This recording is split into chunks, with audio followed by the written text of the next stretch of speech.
Okay, I think that's good enough. Hello, good evening. Good evening, good evening, good evening. Sorry I'm a little bit late. It took a little while longer to eat dinner than I thought it would. But, hello. Hey, Snowtwig, how's it going? Where are my captions? Is there my captions showing up now? No? They should be there. That's really odd. Oh well. That's something I'll have to deal with later. How's your week been?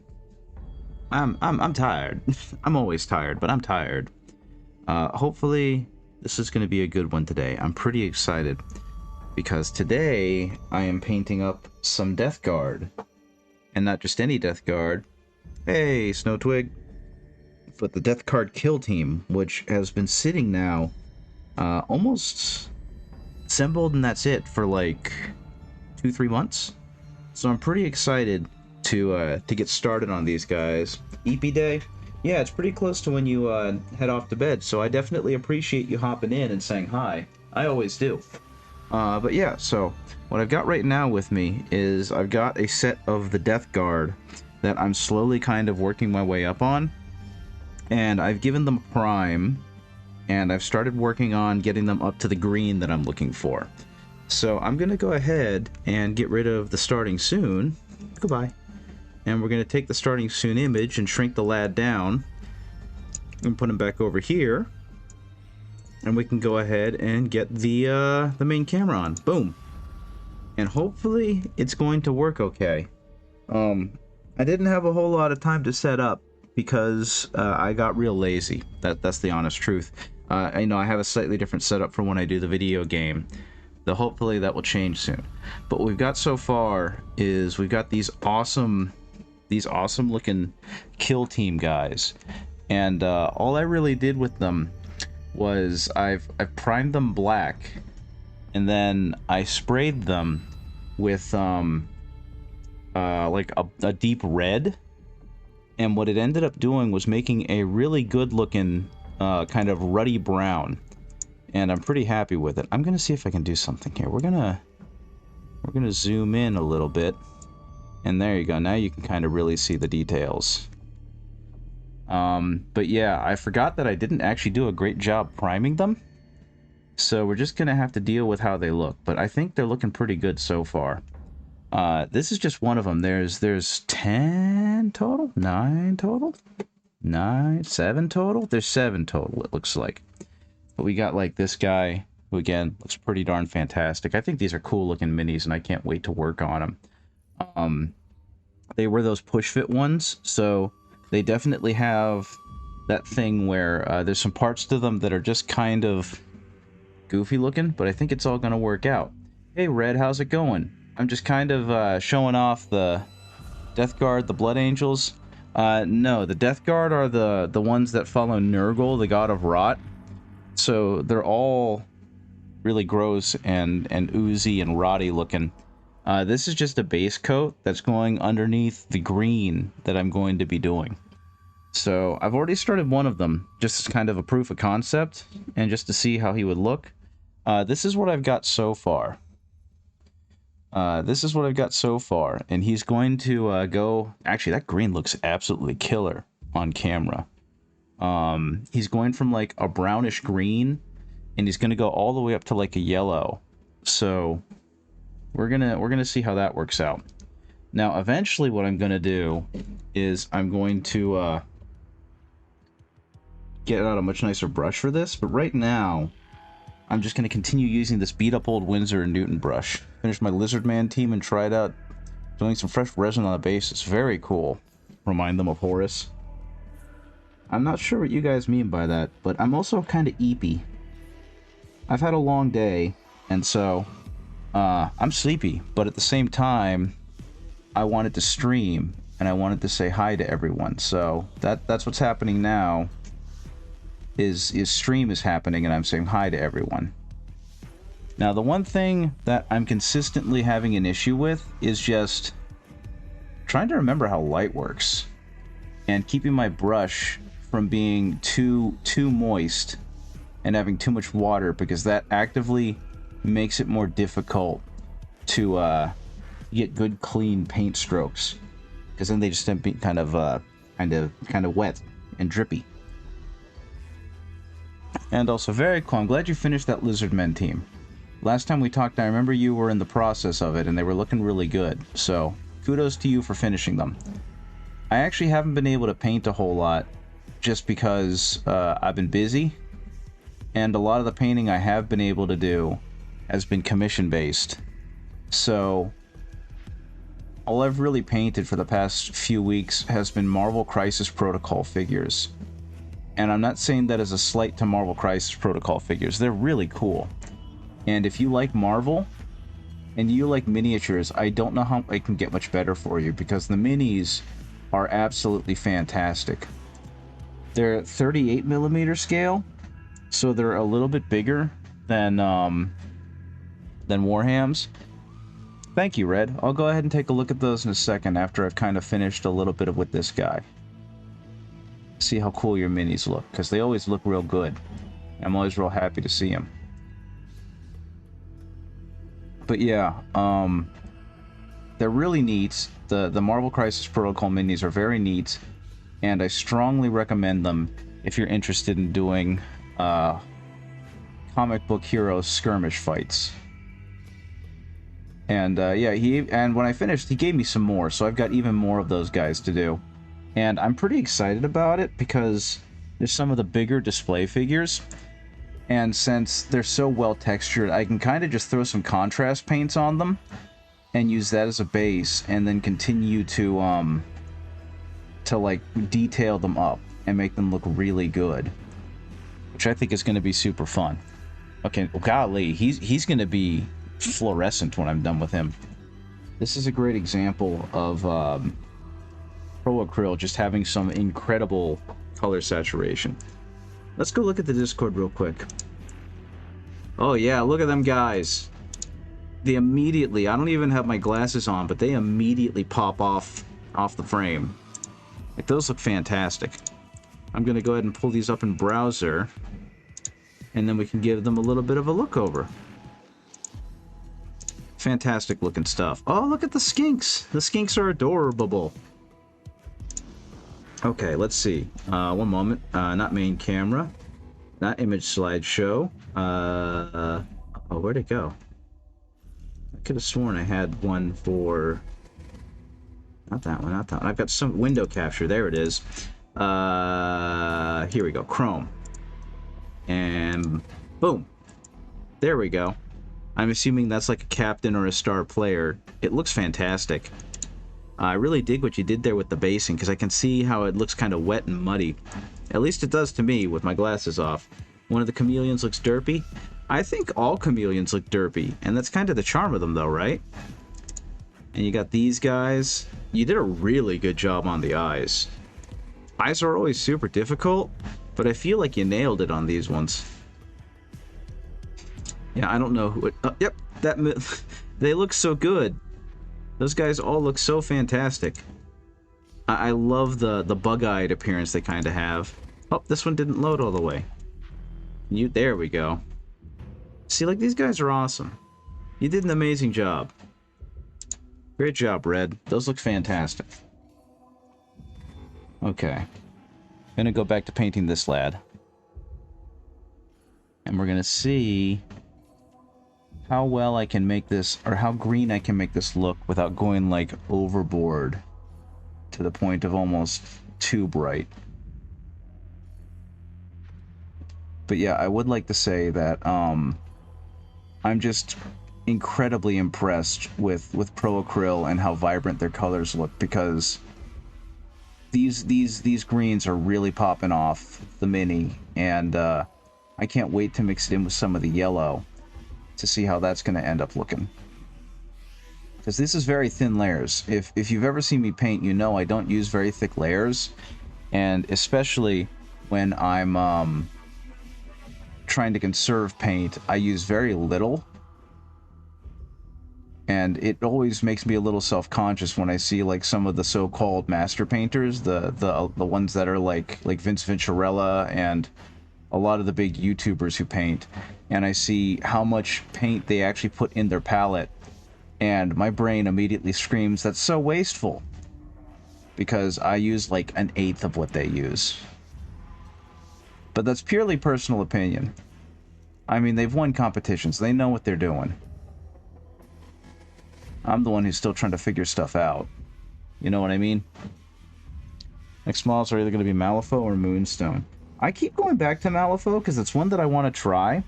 But at the same time, I never have the money that I feel like I can dedicate to just like buying Malifaux and giving it a shot. So I'm kind of appreciating Malifaux from afar. But I will say, after putting together the Marvel Crisis Protocol ones and painting those, it's really made me want to try more minis, because that one was a lot of fun, and a large reason why is because it's so different than Warhammer. So it's like, I'm curious what it's going to be like to try other minis that are also not Warhammer, and kind of expand my horizons a bit, you know? Because I do have the 3D prints that I have, but in terms of like really dedicated painting, everything's been kind of Warhammer themed for a really long time. So mayhaps I'll find something fun and unique and interesting that isn't made by Games Workshop.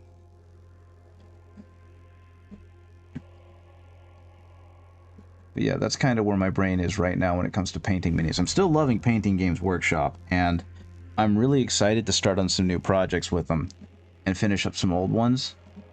But it's like, I'm curious what some other models are going to look like and feel like, you know?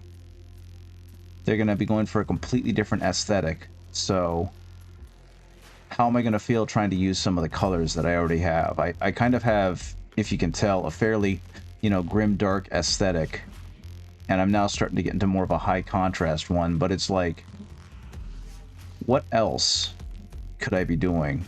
And how could I change up my game a little bit, you know? Have a slightly different style.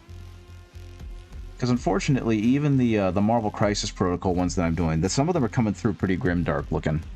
And I'm not actually trying for that. But that's okay. By the way, yeah, okay, I was about to say, am I coming through loud and clear? But then I just looked at the sound mixer, and yeah, it looks like I'm coming through pretty good.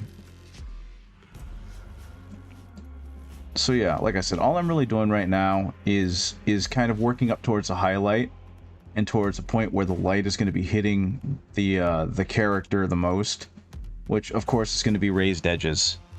So I'm not too worried about it. Okay, awesome. That's what I figured, because like I said, I looked over at the sound mixer, and I'm not peaking the mic, which is good, but I'm definitely right at that level where I would be at the red had I not set that ceiling. Okay. Now, see, this is a part of the mini where I'm just like, dang, man, couldn't you guys have done a little bit better of a mold here? And it might just be me, but, like, this part is supposed to be a trim, and it's really hard to see where it ends and where the plate of the leg begins. Okay, add a little bit more green on this side. Pretty specifically just to... yeah, that looks pretty good. And there this guy goes. And this is only the mid-tone right now. I've still got layers of highlights I eventually need to do. So yeah, I'm pretty jazzed with how he's turning out so far, because he's already so incredibly vibrant. And I can't wait to see how he's going to look once I finish up with some of these highlights I'll be working on. I also went ahead and bought the, heck, I don't even remember the name of it, because it has one of those really hardcore Death Guard-y names. The Army Box. I went ahead and bought the Army Box, and that was kind of my birthday present for myself. And I think, especially with how the new Death Guard Codex is looking, I think that's going to be my army. Because it pretty much covers everything I already have, and fills in the gaps of what I don't. And I don't know if you guys have seen the new Death Guard Codex, but not only does the army itself look to be immensely more enjoyable to play, and a lot hardier. They've increased like the toughness on everything, and also made the Death Guard more aggressively affect the toughness of opponents. And they turned Mortarion into an absolute monster of a character. And I think in some ways they went a little too far. Because, first of all, he's undercosted for how much he can do. And second of all, he's incredibly strong now. They changed some of his bonuses and buffs, but the raw strength and toughness that he has now, he's going to be really hard to put down. He's going to be one of those you've got to deal with me type things. And so at some point, I'm going to have to play Death Guard and test just how tough and sturdy he actually is. And for anyone who hasn't seen, they've made it so you can just straight up make a zombie army now. Like a Poxwalker army, because in one of the detachment, the Poxwalkers are now battle line. So you can take 6 of them, 6 units of them. At full size, at full complement, that's 120 Poxwalkers. And then depending on the size game you're playing, you can have up to, I think, 30 or 40 more waiting in the wings. So you can just flood the field with a stupid amount of extremely disposable bodies and just zombify. And that's super cool. So yeah, like I said, I'm pretty excited to give the Death Guard a bit of a try once I kind of get everything together. Okay.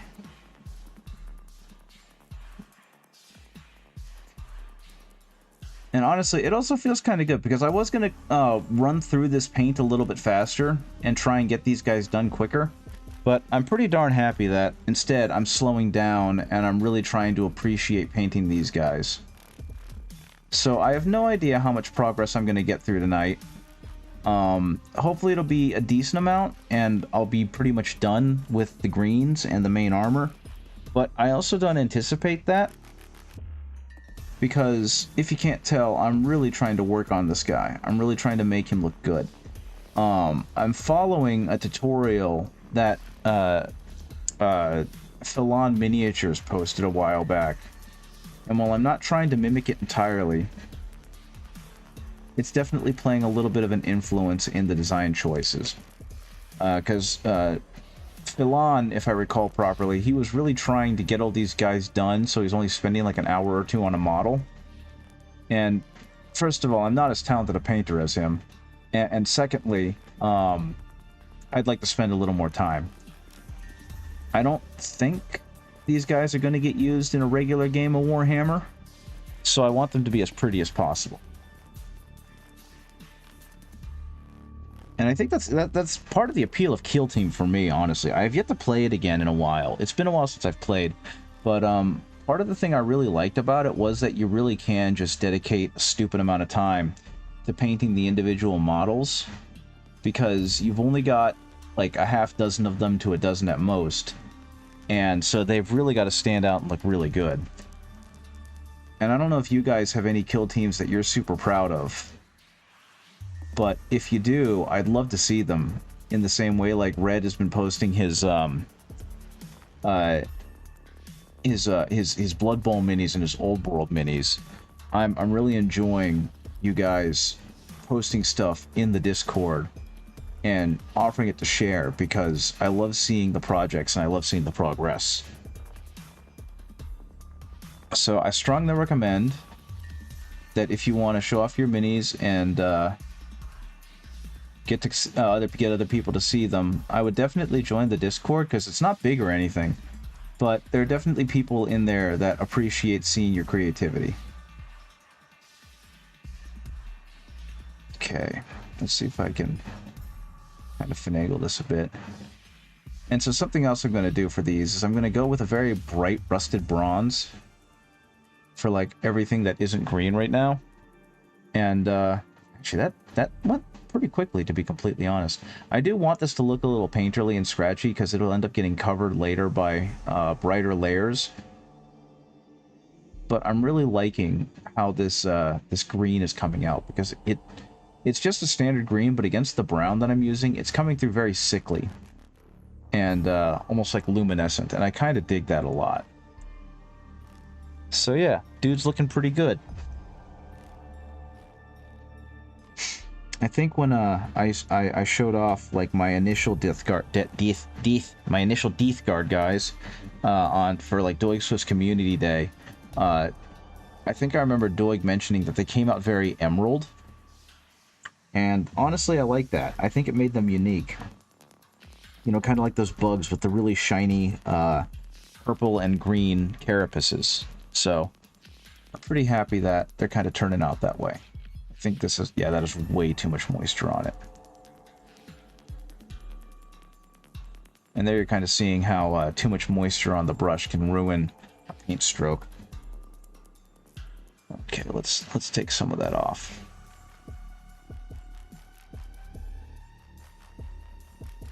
I think so far that's been the one thing about Pro Acryl paints that has been kind of a learning curve for me, is that their paints come out naturally very, very wet. And so trying to find the right amount of moisture so that they don't keep puddling and beading has been a challenge. So if you're thinking about getting Pro Acryl, first of all, I do recommend it because they are very good, but do know that getting used to learning how much moisture you can have in your brush is going to be a challenge, because that definitely dictates how well this paint goes on and doesn't just glob on. Okay.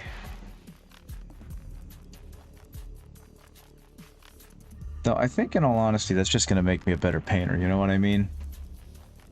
Because I'm going to get very particular about the amount of moisture on the brush, and then when I work with a paint that isn't quite as titchy as Pro Acryl, I'll be that much better at controlling the moisture on the brush. That's the hope, at least. Okay, let's go ahead and add a little bit more in there. Just a little bit there. Okay. So like I said, this color is very much becoming like a rich emerald green, which is nice, but definitely not where I want to stop with the Death Guard. So they're all going to get just a little mixture of actually a much lighter green, almost like a sickly olive green. And we're going to see what that looks like. It might knock down the color just a little bit. And actually, no, it's providing a really nice yellow tint to the color. So that's good. That's what I like. I don't know how well it's showing up on camera, but it's definitely changing kind of the flavor of this yellow, or of this green. My mistake. And it's providing a little bit of lightness that wasn't there. So huzzah for me, figuring that out. Okay, I'm gonna go back to the legs. Actually, I was just kind of curious what it was gonna look like on that hand. Okay. And same kind of thing. Everything is very thin, which is good, because that means that the stark lines, the brush strokes, aren't going to stick out too much. And that's exactly what you want when you're trying to layer, unless you're going for an incredibly scratchy, painterly design, right? Scheme. That's the word I'm looking for. Scheme.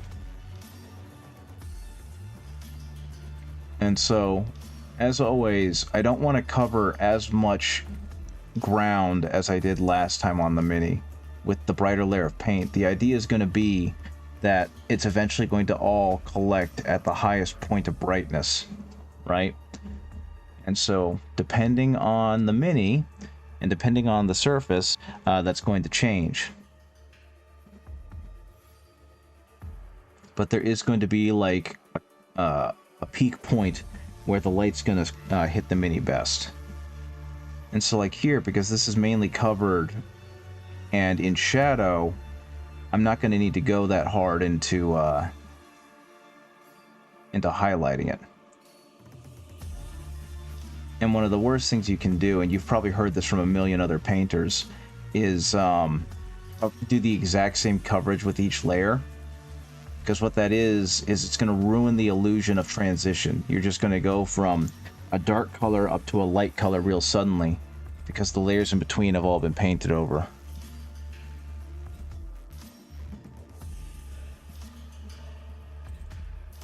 Okay. And that's definitely coming through real nice. Okay. That's exactly what I was hoping for. Now, I will recommend, if you don't use it already, or you don't know about it, you get some brush soap, because the brush soap will do a great job of reforming the tip on your brush. And it will also clean out most of the paint that can get stuck in the ferrule or deeper up the brush's belly. And neither of those things are particularly good, because they drastically shorten the lifespan of your brush, and they make it so that it becomes far harder to use far earlier, unless you take good care of it.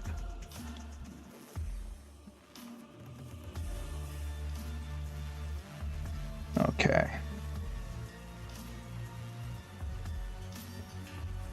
Kind of the same thing there.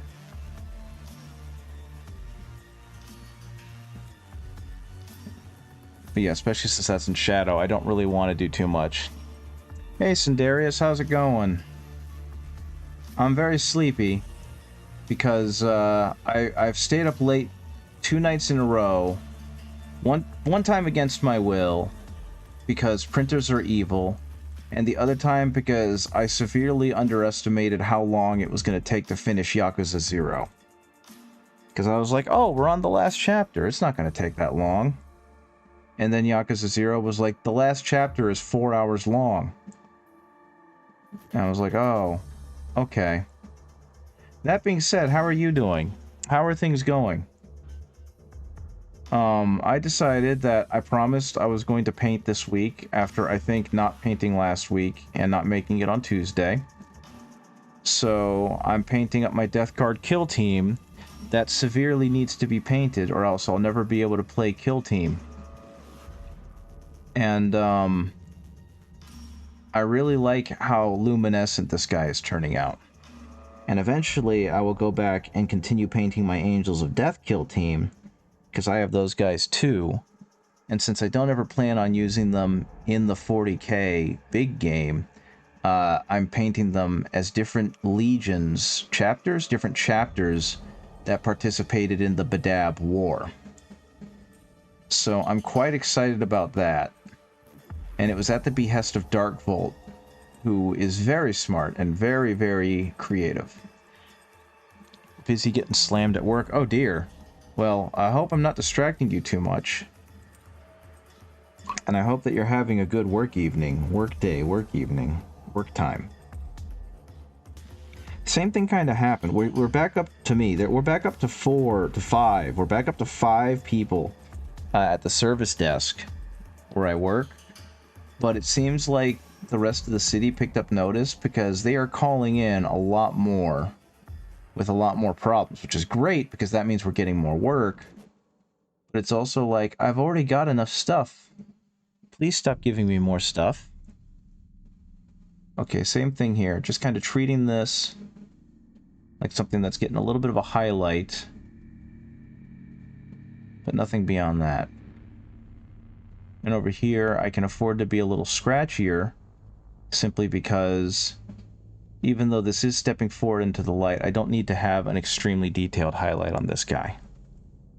So that's good. Now here's where things are going to get a little wild, because there's a lot going on in this corner, and my understanding of light placement is still not super great. But as you can see, his belly is definitely exposed, but it's not really exposed to the light in the same way the rest of him is. Because there's definitely some spots that are going to get a lot more highlight than others by dint of it being higher up on his body and therefore closer to the light source.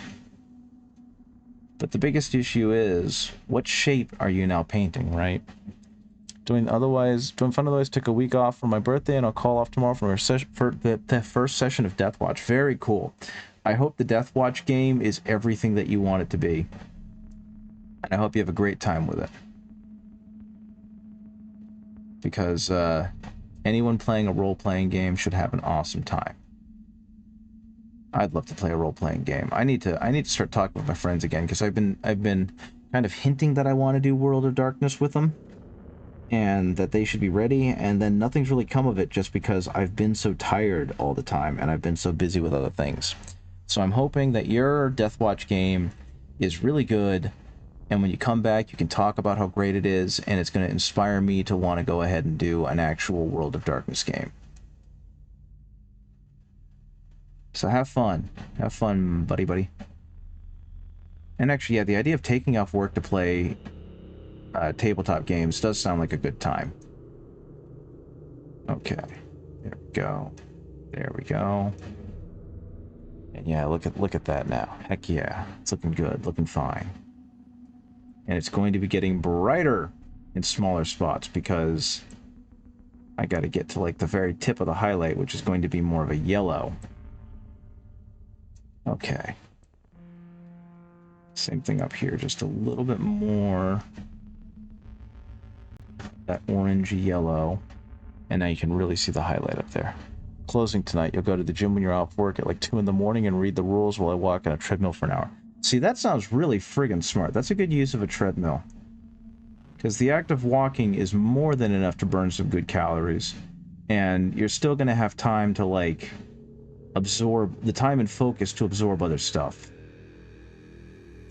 Normally when I'm at the gym... Oh, actually, I take that back. There is no normally when I'm at the gym. I haven't been inside a gym in almost a decade. Because I actually, no, it's not been that long, but it's been a while since I've been to, like, the boxing gym and whatnot. Which I'm hoping once my money situation kind of handles itself a bit more, I'll be able to go back to. And then I can get back to feeling healthy and fit again. Because the lack of movement has been kind of killer on a lot of parts of my body. And I hate that for myself. So hopefully... I'll be able to start going back to the boxing gym and exercising at like a third of the intensity that I was exercising at when I was going there regularly. Because I definitely don't have the capability to work that hard anymore.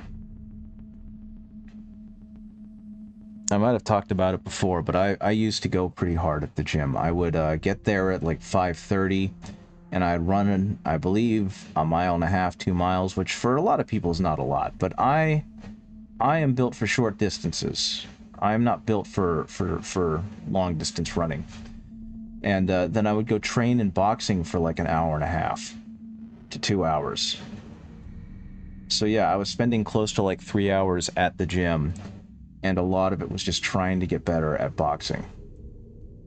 And what ended up happening, because I didn't spar as much as I should have, is I had really, really good form and footwork, but I got my ass beat a lot because I was not a good fighter, and I am still not a good fighter. And I'm not afraid to admit it, because it's funnier that way. Froggy boy, not good at being fighty boy. But I miss it just because I lost like 30 pounds while I was doing that, and I felt freaking awesome. Because when you have less weight on your body, you suddenly feel lighter, you know what I mean? Your knees feel better, your back feels better. Everything feels better when you lose that weight. This guy is starting to look really, really brilliant.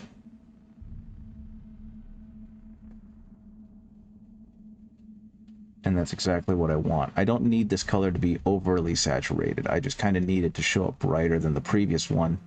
Because I'm going to have at least one shade of yellow join in on this mix.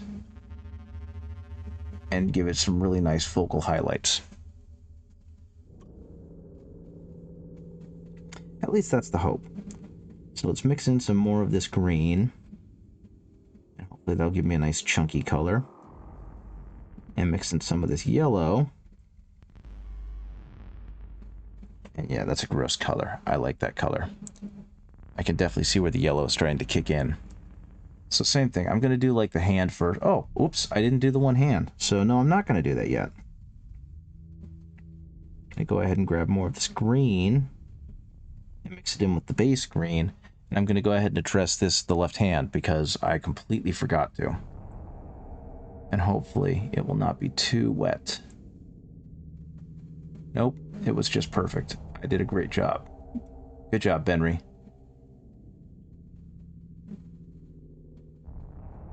Okay. Yep. And then hit some of that. Just a little bit. Nothing too drastic because I still want the segments of the fingers to kind of be distinct. Just like that. Get a little bit on there, get a little bit on there.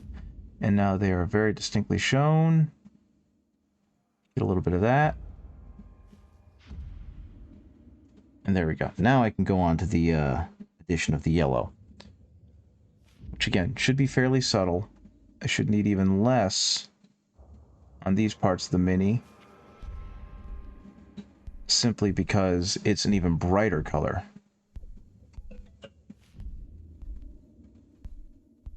Which is good and exactly what I want. Okay. A little bit on there. A little bit on the edge. This is actually almost too bright to even need it. Okay, let's see if I can... There we go. Let's see if I can hit under there just to kind of provide some light. A little bit right there.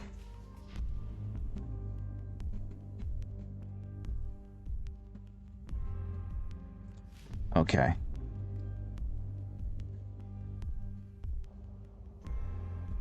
And this is where it starts coming together. Honestly, for me, and I know this may not look like the most exciting shit in the world, but for me, this is where it starts becoming fun because the highlights really start hitting that focal point, and you can really kind of see where the light is supposed to be focusing in. I like to call the parts of the mini where I'm not exactly happy with how it looks the ugly phase. And I've started to really believe in the mantra of trust in the ugly phase. Because if you trust the ugly phase and you don't try and course correct too much while in the ugly phase, it lends itself really well to all coming together as you finish out the ugly phase. And it can create some really stark, really pretty highlights when you manage to get it right. Though unfortunately, fortunately, the only way to really learn how to get it right is to practice it a lot. Or, you know, have a background in this stuff, or just be much better at observation and retention than I am. So, whatever way you manage to get to a point where you're super proud of your painting, be proud of yourself, because that's friggin' cool.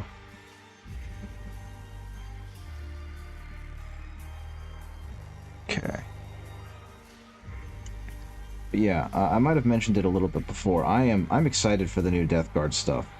I do kind of want to join a summer league again, but unfortunately, like I said, money's a wee bit tight, so that's not going to happen. I hope that maybe a fall league, I can join into that, and when I do that, I might be able to play some more of the hammiest war and have a really good time with it.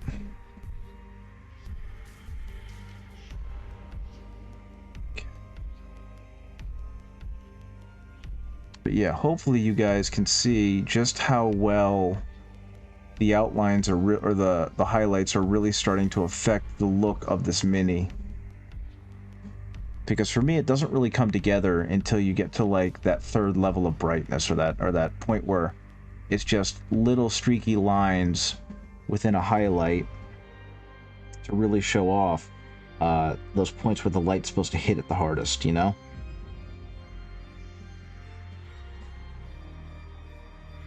Okay, come on.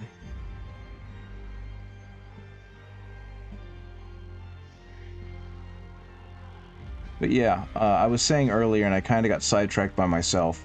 I definitely stayed up way too late the night before and last night. And the night before was entirely my fault. I got to the end of Yakuza 0. And I started playing Yakuza 0 back when it first came out. And I got the launch edition version of it. But I never was able to finish it simply because the PlayStation 4 that I bought was one of those ones with the bad hard drive that just couldn't load things quickly enough. And so it would just lock up and freeze. And Sony did a thing where they started with newer units using a hard drive with faster RPMs. And I think there was some kind of warranty or exchange program that they had offered. And I found out about it like a few months after it ended. So I missed the deadline and I was stuck with the PlayStation that I had. And that really drastically discouraged me from wanting to play PlayStation 4 games, because it's like, if the game's just going to randomly freeze while I'm playing it, fuck that, you know? I don't need to deal with that. So Yakuza 0 fell off to the wayside. And I just kind of gave up on it. And so I got really excited. I kind of forgot entirely about it. I was like, oh yeah, the game was fun, but it really didn't catch my attention.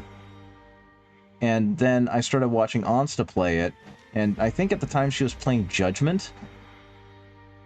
And Judgment really sucked me in. It really showed me how good the storytelling could be. Hey, Shiny Mew Paints, how's it going? How you doing? I see that you've been pretty active because you've been posting some of your cool progress and art in the Discord.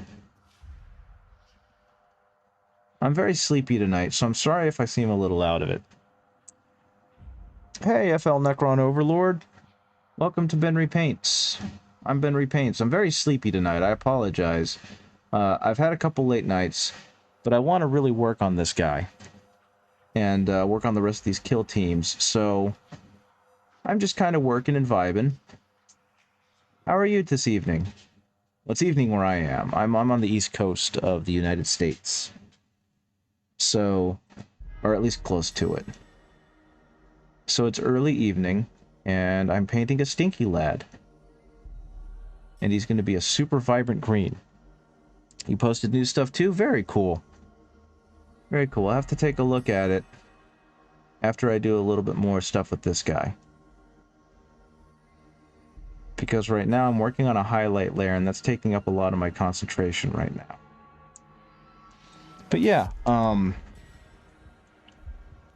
I finally got to finish Yakuza 0, and I'm really glad I did, because I always thought of Yakuza Nito series, but I didn't realize how good it was until I really got to watch someone enjoy it and enjoy everything about it. It's like, man, I want to start playing this. I want to experience this. It's American Thursday, so everyone should be tired before the weekend. That is true. Like I was saying earlier, I haven't slept well the past couple nights because I've gone to bed very late.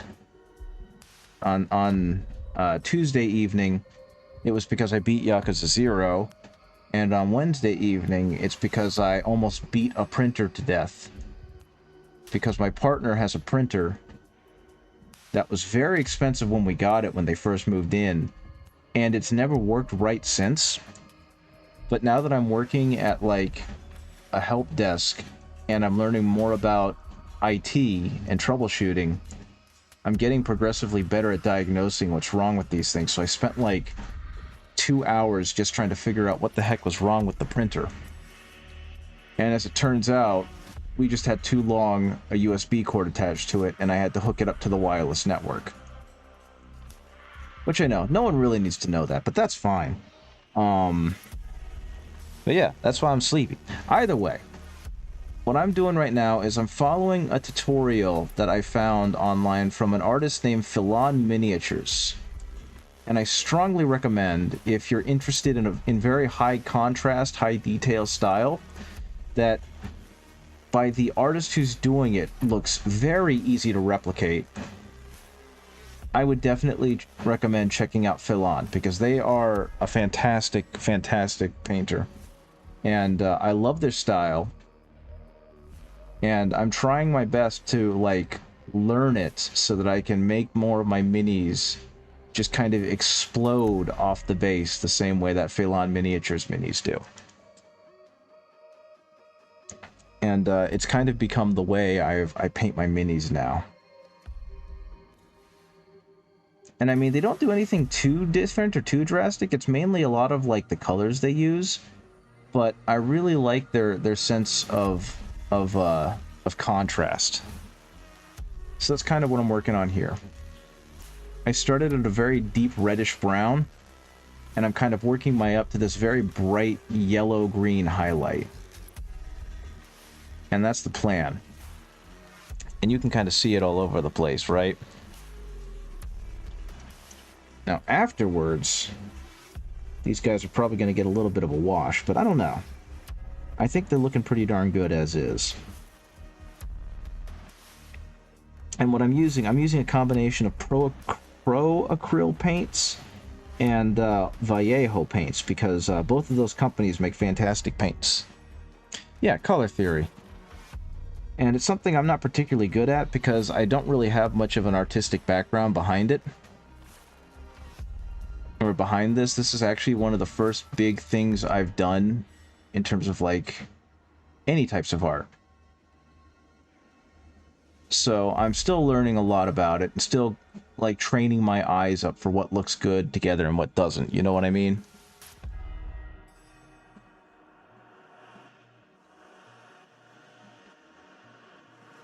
But the good news is that my partner is also an artist, and they have been incredibly lovely with, like, providing me tutorials and advice and just suggestions, and it's been pretty good.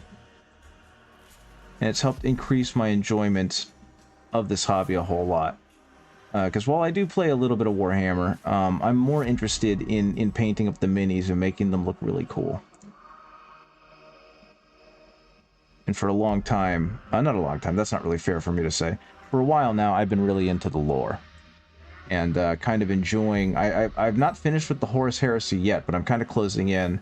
I haven't had a chance to get my hands on the End of the Death Volume 3. But I really enjoyed listening to the rest of them. And I'm hoping soon that I'll be able to get the last audiobook, and when I do, I'll finally be able to say I finished reading the Horus Heresy. I don't know, what parts of the hobby do you enjoy?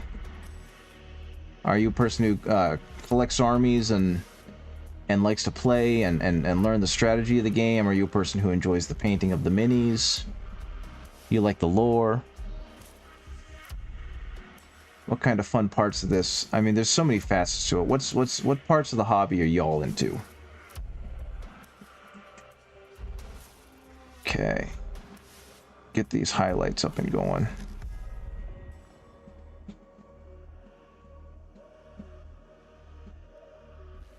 And the other thing that makes doing this so nice is that because the Death Guard are already kind of gross and modeled, the paint doesn't have to be perfect. It can be all kinds of messy.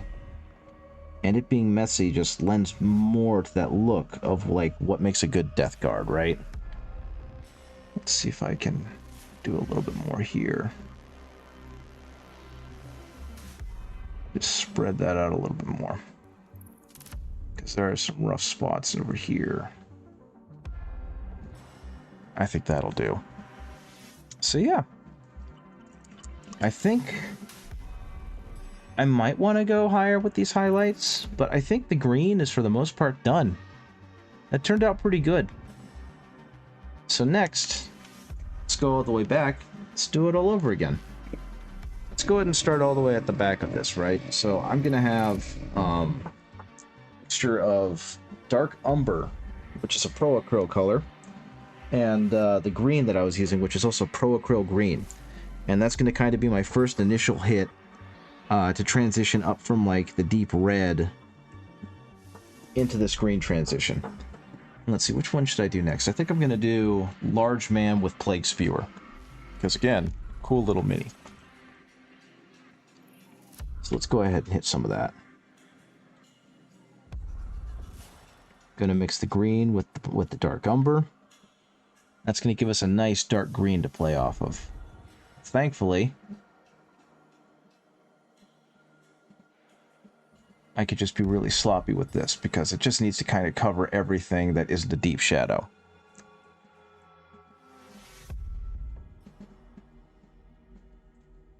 Unfortunately, like I've mentioned before, the one big problem I have with Pro Acryl is it comes out very, very runny. And I guess that means it is very pre-thinned, which is really nice for some people. No. You can go away. I don't need to see you. I don't want to see you.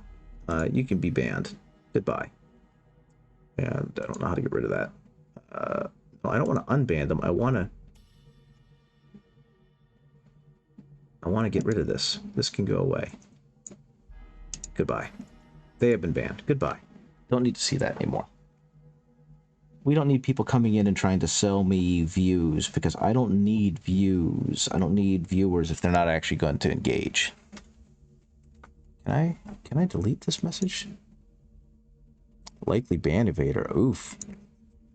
Looks like they got caught. That's not good. Okay.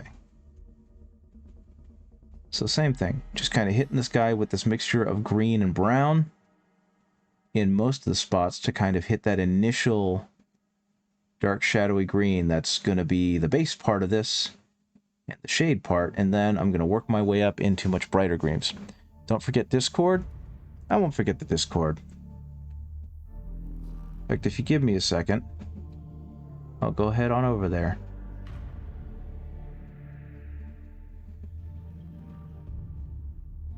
Okay, so get them little fingies. And here's another example of where the mini looks a little funky. They didn't do a very good job with the hand here in a way they normally would on most of their minis. It's because it's got that push foot thing.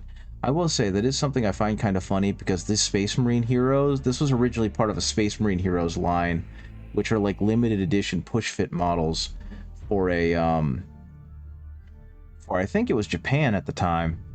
And you really kind of hope that these are going to be higher quality. And don't get me wrong, the minis are of very high quality. They are very detailed. But, like, it's weird seeing how just chunky some of the details look.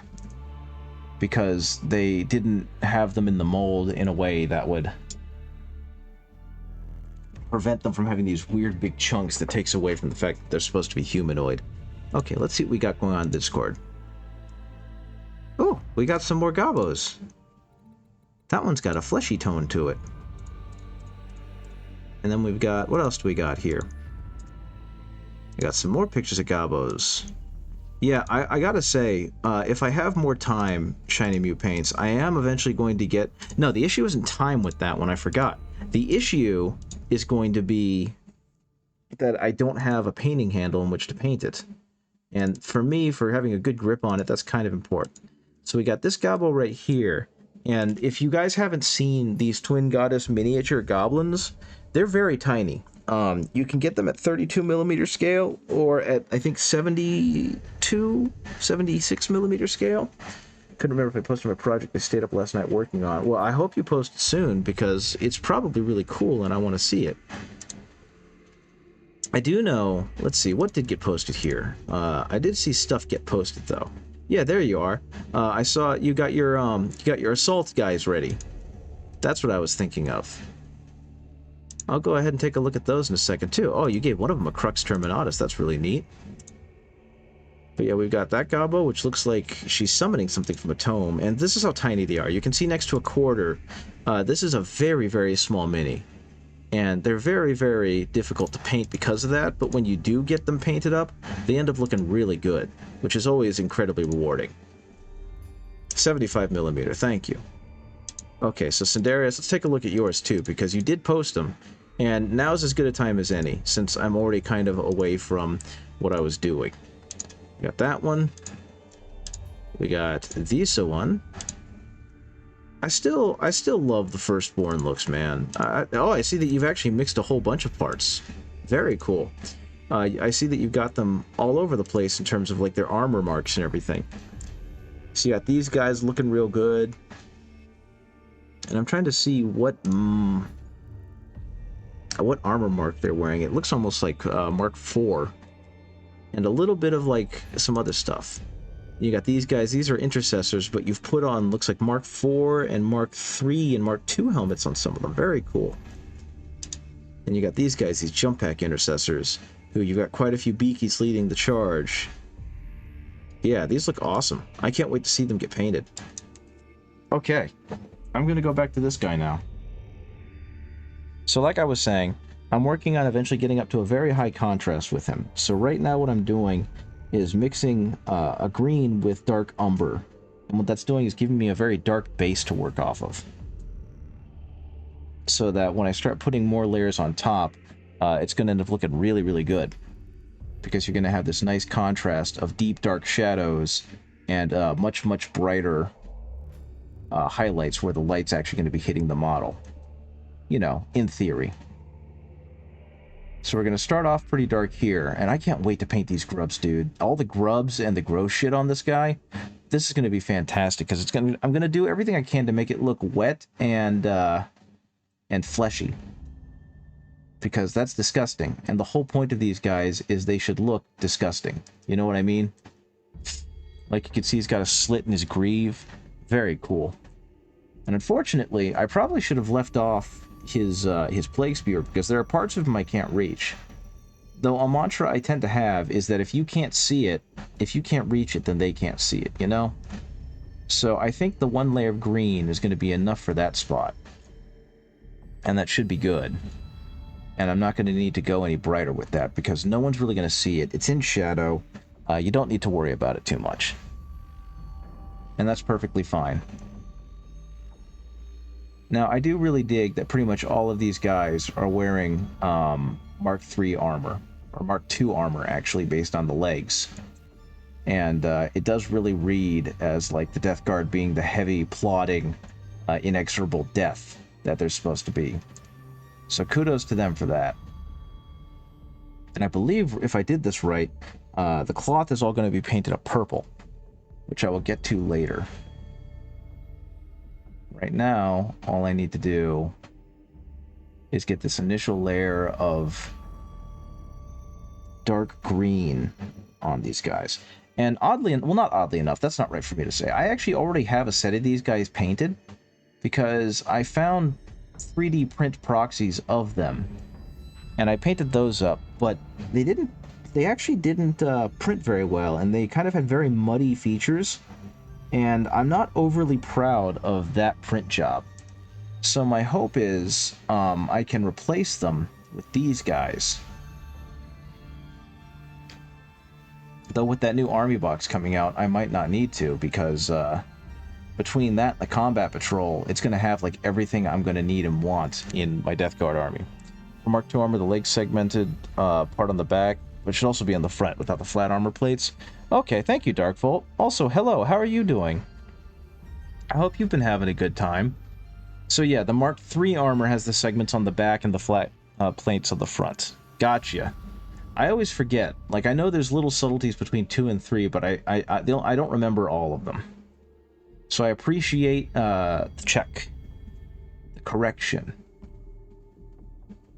Oh man, all those little maggots on his shoulder are disgusting. Okay, that should be good. Doing fine. You're listening to some roleplay over at Splashes and painting your Strike Master. Very cool. Yeah, I haven't had as much time to like do painting and whatnot. I went into like a fugue state in a trance, and I got those Marvel Crisis Protocol lads done, and I got paid for it. And then I immediately turned around, and I'm using that money to buy the Death Guard Army box, which I am obscenely excited about.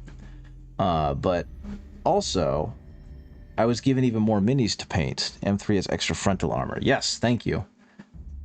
That's good to know, because I've always been kind of like, what's the difference between the two? And the biggest difference that I noticed was that Mark II, like, you could see the segments. And I forgot that you could see the segments on the front as well. And in Mark III, the segments are only visible in the back. But the other thing I did, and I've started talking about it a few times, but I keep getting distracted, is I finally beat Yakuza 0. And I've been trying to play and finish Yakuza 0 for almost a decade. So I'm really stoked about that. But I'm also kind of scared in the fact that I apparently played for like 60 hours, and I only completed about 49% of the game. You had a little commission you finished this week? You got your land speeder on Sprue when you got paid. Very cool. I know you've been looking for one of those for a while, so congratulations on being able to get that done. That's gotta feel pretty awesome that you were able to close the loop on that quest. Okay. This barrel is disgusting. And that's exactly what I wanted. I wanted a gross-ass looking tub. You want to get like 5 because of all the weapon options? That is cool, and that is a good idea. It's kind of like when I first started seeing stuff about dreadnoughts, I was like, can I just do an all dreadnought army, please? I don't want anything else. I want dreadnoughts. And then I found out about magnetizing, and I realized that I don't need that many. I've got too many other armies I'm interested in getting. So I'm glad that you're eventually going to get there. Because I'd love to see an army, a Dark Angels army with like 5 land speeders. And just like a toolbox, you can choose which one is going to be necessary for the mission today.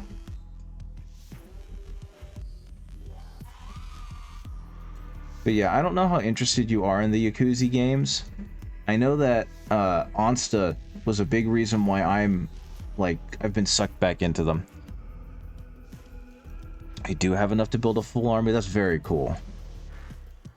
But playing through Yakuza 0 was a good idea. That game kind of sucked my soul, and just put me back like entirely in the Yakuza train. And yeah, I'm gonna play not Infinite. Well, Dreadnoughts. You have enough. I need more Dreadnoughts. I've got 2 official Dreadnoughts, and I've got like 4 printed ones. And the printed ones ain't enough for what I want the real ones. I'd like to get some real ones. Okay, I think there's enough green on this guy now, so I can go ahead and move up to like the actual mid-tone green. So that's what I'm gonna do. Because yeah, he's gonna, if the other one's any indication, he's almost gonna be glowing with how he's gonna look at the end. If I remember correctly, Mark III was made because Marines were encountering the leagues in the core of the galaxy, and the weapons were penetrating through Mark II Crusade armor. That would make sense. Is that a retcon? Because I know that the Mark III armor was meant to be for like ship combat and narrow corridors and the like. And I'm not sure exactly how much the Leagues of Votan had to do with it, and if that was like changed around once the leagues were introduced. And if it is, I think that's a freaking cool retcon. You have to finish your Blackreach Push Fit Dreadnought, and you want to finish your Chaplain Dread so you can have an HQ with your Venerable and Regulars. That sounds like quite a band of murder that you're setting up. And I hope that it ends up looking as cool as it sounds. Okay. Gonna go ahead and hit that. And see, this is where my understanding of lighting just falls off a cliff. Okay, that'll have to work for now. A little bit right here. And then kind of the same thing, just gonna go ahead, put more light down where you can actually see it. A little bit on the back end, because that's where it's actually visible. I'm gonna go ahead and do that. Mark, no, not a retcon, because they were doing boarding actions on the squats. Okay, yeah, so at the time it wasn't the Votan, it was the squats. I got you.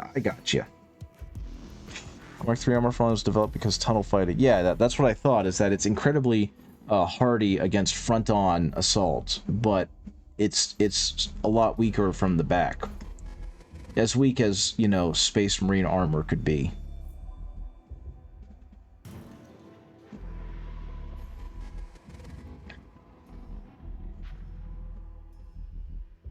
Okay. I am actually pretty happy. I wish they would give them a little more attention now that they've been released, and I'm pretty sure they're just holding out for like another big range introduction for the Votan, or they're just in general, weak, quote unquote, right? In general, they're just kind of trying to make the new army smaller and more limited. Because honestly, especially like Space Marines, they are awash with choice, almost to their detriment. And so it probably behooves them not to try and push out a bunch of models for a new army all at once. both on an economic business perspective and on just like a practical play perspective. Back, sorry you had to work at work by popping it up. That's okay. I appreciate you sticking around and watching. Especially since you're at work. I hope this isn't taken away from what you should be doing.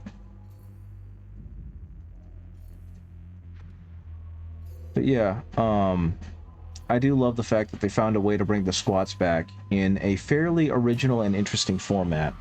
Because I remember reading that the reason why they kind of got rid of them was that they felt like narratively and aesthetically they weren't really fitting in with the more contemporary Warhammer that was being developed at the time. So seeing that they found a way to make it work, good job to the workshop of the James. Okay, light would go right there, I believe. Got a question? What's up, Shiny Mew Paints? Hopefully I can answer it to your satisfaction.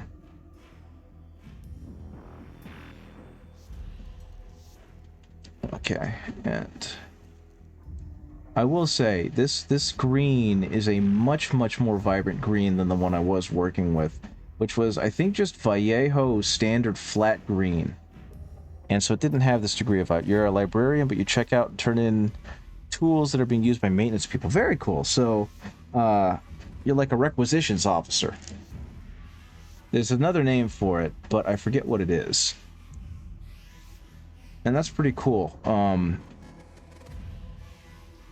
Just being able to be kind of in control of that. And I'm assuming you also kind of maintain them and make sure they're all working. Okay. You're going to be painting a Thick Sister of Battle mini by Gaz Miniatures. I mean, that sounds freaking cool. That's something I kind of want to get more into, just because of curiosity and how much it'll help me with, like, painting volumes and whatnot. Is how would you do the scroll?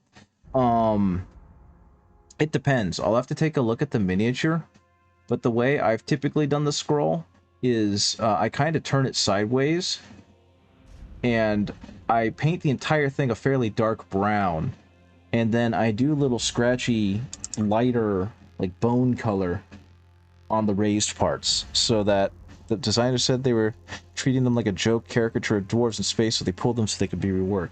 Yeah, that's what I understood about the squats, is like they couldn't really make them not goofy and stupid.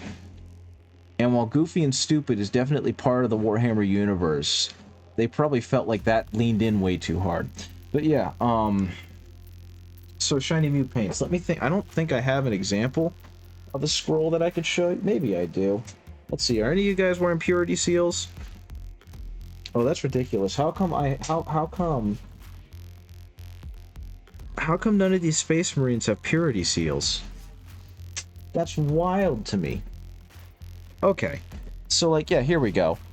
This captain. What I would do is, for this purity seal, for example, or scroll work, is I would paint all of it brown. In fact, I would go ahead and paint all of the cloth brown. And it doesn't have to be like a super dark black brown, just a brown. Because it will look much darker once the highlights start becoming a thing. But yeah, I would go ahead and paint the whole thing brown, and I would let it dry. And then I would take a bone color, so like an ivory or another bone, like Ushabti bone, or another type of bone. What you got? Oh, it's an Etsy. Oh, that's a neat mini. That's a super cool mini. And you were right when you said she was thick. She is thicker than Pound Cake. Okay, so she's got a power sword and she's got a lantern. I was hoping for a bolter, to be completely honest, but that's a freaking cool mini. Yeah, that's one that I'm gonna have to try and paint. And then yeah, that's super neat. Thank you for sharing that. Thank you very much. But okay. Yes, I'm sorry. I had a small brain moment. So it's on Etsy. I'm not exactly sure if Etsy is the only place that they're selling it, but it's definitely a place where it's being sold. So there's the lady. There she is. That's the thickster of battle. And you can definitely see that they had a lot of fun with the proportions here. And they did a darn good job, actually, not making it look ridiculous. And the only reason I say that is because I have a friend who's built basically exactly like this. And I think that's really impressive that they was able to strike such a cool, heroic pose there. But yeah, that's a 75mm STL. So yeah. No, look up Gaz miniatures on my mini factory. Even better! Okay. Let's go ahead and go there for a minute and check them out. And then I'm going to get back to doing the scroll. Gaz minis. Oh, they got a whole ton. They got 162 of these. And I can definitely see why you like it. Because it fits that aesthetic that the Gabos definitely fit, I feel. Yeah, they've got one for Squirrel Girl. Okay, let me go back. Let me go ahead and okay, army. Yeah,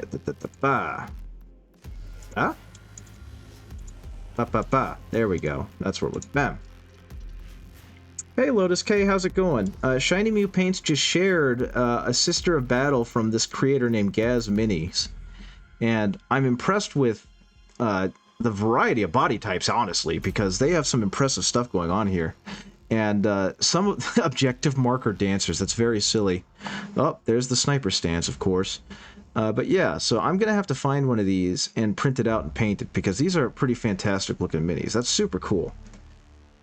I know, right? Aren't these great? Oh, you saw Riven? Where was Riven? Did I see... Where, did I lose it? I lost it. I'm sorry, now I'm bouncing back and forth as I'm trying to figure this out. Because I think I... There it is. There's Exiled... Is it Riven Exiled Soldier? Is that the one you were looking at, Dark Volt? Because, yeah, these look fantastic. I think I saw a Sister of Battle that I wanted to work on. Oh, they have a whole squad of them. That's super cool. Oh, I like those. I also like that Plague Doctor Ringleader. These are super neat. Thanks again for sharing. Just, again, guys, it's Gaz Minis, if you're interested in getting any of these. Oh, is that a moth? Oh, it's Mothra. Ooh, I need to do that for QB. She loves Mothra. Oh, a Vault Dweller. That Wraith is... Yeah, these are great. Okay, guys. Well, like I said, it's Nick's Minis. So if you're interested in looking at them, that's who they are, and I strongly suggest you do. Share the link for Discord. Okay. Yeah. Okay. Okay, so... in the Discord for later. So let's go. I can do this. I'm very sleepy. I'm the sleepy, guys, and I appreciate you hanging in there with me. Okay, so what I'm doing now is I was showing Shiny Mew Paints how I would paint scroll work. Ping me on Discord, so remember to look after work. Okay, I'll do that, Cindarius. Cindarius. Bing. Bing. Okay, so what I did was I just painted the scroll brown, right? And I'm not going to just try and paint it brown this way, because the next step I'm actually going to need to paint sideways. So I'm going to shake up... I've got Pro Acryl Ivory, but any kind of off-white that is relatively bone-colored you can use. And this is, of course, if you're trying to make it look fancy-pantsy. If you just want to have a scroll...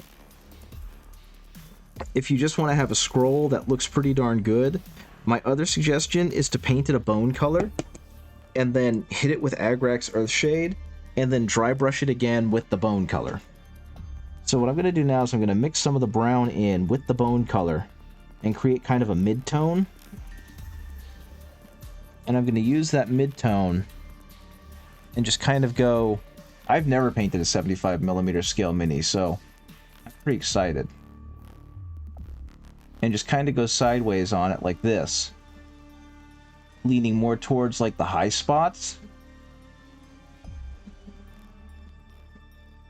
And what that'll eventually do is if you keep doing this, it'll build volume on the mini. So now I'm going to go a little bit brighter by adding a little bit more bone to that mix. And then again, just kind of hit it. Not necessarily as much this time, because you want to leave some variance in there.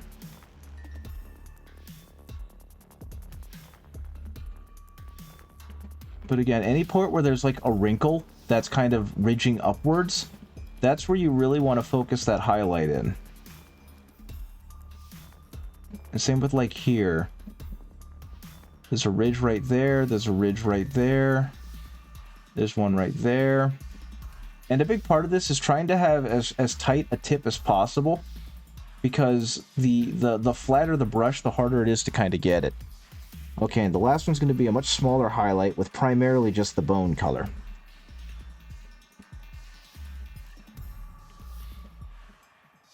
And what this should do is it should sell the idea that you've got cloth on here that, because it's so heavily wrinkled, is, you know, showing off various degrees of shadow and light on it. And there you go. See? Now the next thing, especially since you're on a 75mm one, is doing the lettering. I don't do lettering, I'm lazy. I just take some black paint and I put it on the tip and I just kind of gently scribble it across. But yeah, that's how I do it. If, like I said, there's many other easier ways to do that, and the easiest one is to just take the bone color and put it on the mini, wait for it to dry, and then hit it with Agrax or Shade or Dark Tone or whatever you have, and let that dry, and then dry brush back over it with the lighter color. Okay, so Lotus, you actually chose a pretty good day to be here, because I'm right now working on my Death Guard kill team. And I know I've mentioned before that I was going to paint some Death Guard so that you could kind of see the process of how I do it. And I'm finally, like, following up on that promise. So yeah, all I did was I started with a dark red. I did like a black prime, and then I hit them with a dark red kind of base coat of it through an airbrush, and that gave it kind of this ruddy brown look. And then I did like a dark brown and green, and I'm just doing the green, and eventually I'm going to start adding in like a lime green and a yellow to the mix, and that's going to be where the highlights come in. And that's where like the real flavor is going to come in when it comes to the texturing of these guys. And that's what gives them that really nice, at least as my opinion, that really nice like bioluminescent look. Okay. And as always, I've mentioned it before, but I'm following Philon Miniatures tutorial painting guide that he did. I'm not following it to the T, but I'm taking a lot of the concepts of it, specifically the very high contrasting dark brown green up to almost a yellow highlight. And it generally looks pretty good. I've liked how it's looked on my other models, so I'm pretty darn jazzed with how it's going to look on these guys. And I'm definitely taking a little more time on them since they're going to be kill team models, so I really want them to look good. You know what I mean? I want them to have that little extra oomph. Okay, so it's got like I think I've shown it, but this is what my mace guy looks like. And I don't know if it's showing up as much for you guys as it did for me just now, but the color before the color correction, he almost looked like he was glowing. And that's definitely kind of what I'm going for. I might go even brighter, but I think I kind of hit it pretty well. And he's got enough brilliance in him, enough like highlighting, that he looks pretty darn good. So I'm jazzed about that. Okay. Get some more green on here. And the good thing about this paint is that because it comes like pre-thinned and it's already pretty well thinned down, is that it's brilliant enough that I can do like a very thin, almost a glaze layer, and get just enough texture and color that I don't need to really hit it too many more times. And so, by and large, despite how much it's kind of watered down, one coat has been enough. And that's always really nice.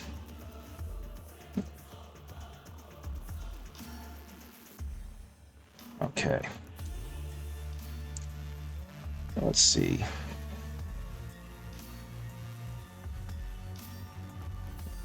Same kind of thing here. And again, part of the beauty of working on Death Guard is that you want it to look a little scratchy, you want it to look a little dirty, because it keeps giving the idea of decay, you know what I mean? Now, if that's not your style, and you have a much cleaner style, then cool, go for it. There's millions of ways to paint these guys, and every one of them are valid.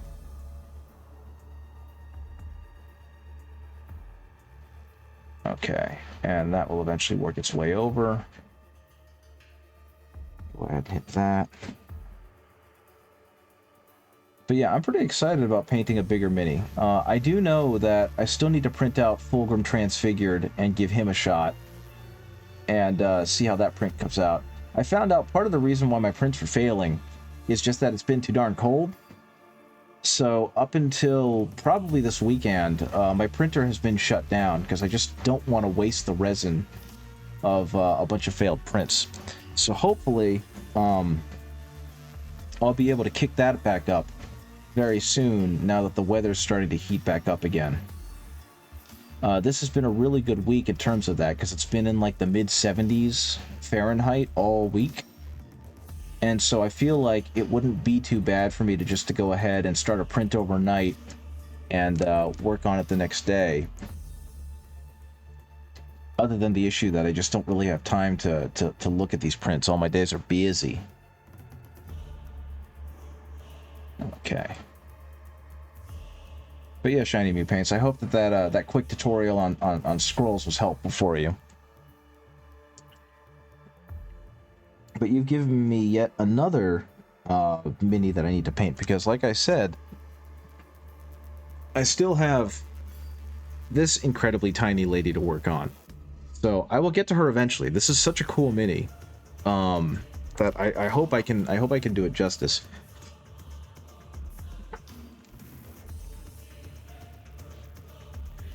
And then I'm gonna try and get me one of those other ones, because that is a neat mini. And I've actually got a decent amount of resin, and apparently I'm gonna have more because my buddy Soft Servo, he has a friend who's trying to get to Trench Crusade, and he doesn't have a 3D printer, so he wants to buy me some resin so I can 3D print him some minis from Trench Crusade.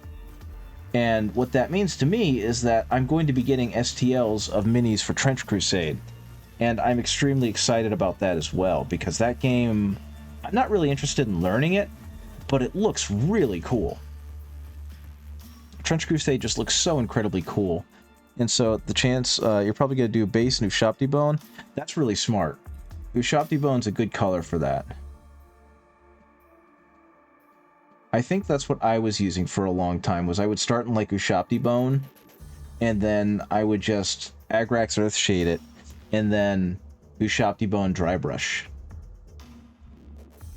Because I know the joke is that washes make everything look better, and, you know, they really do. Washes do a great job of helping minis look even better, simply because of how they create that great contrast.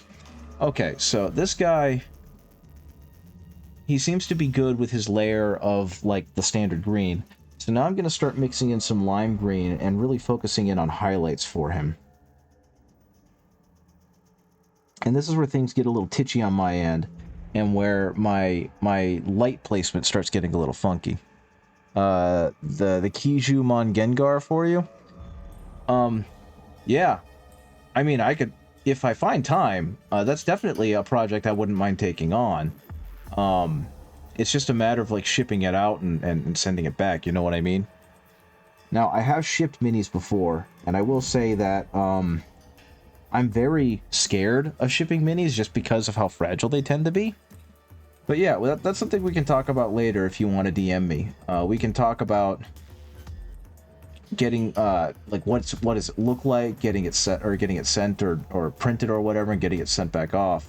But I have sent minis over post, and it is definitely something you can do if you're careful.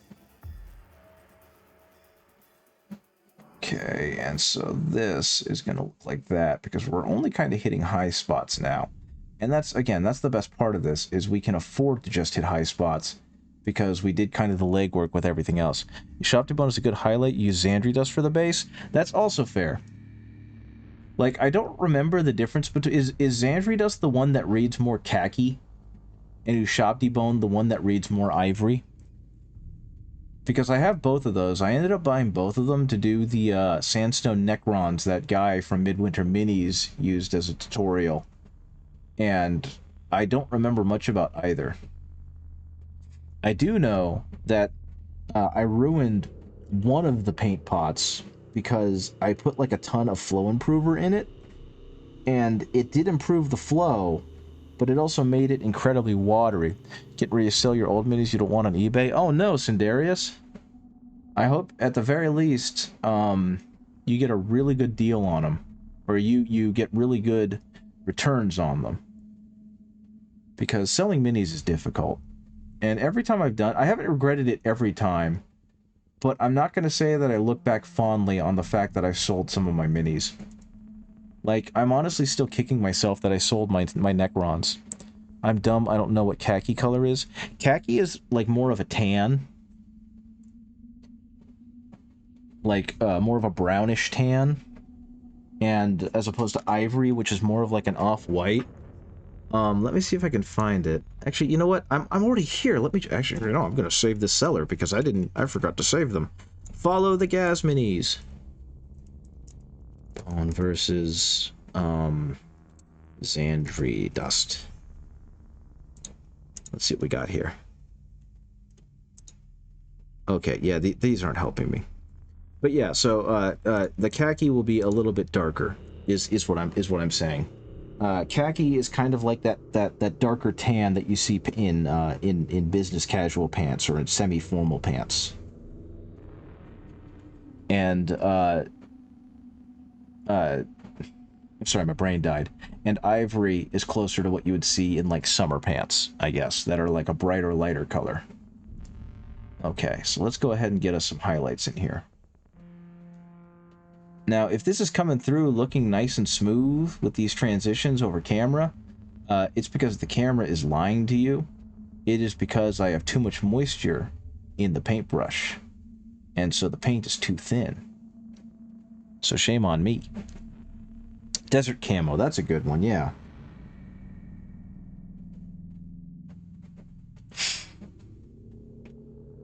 That's a good example. Thank you for helping.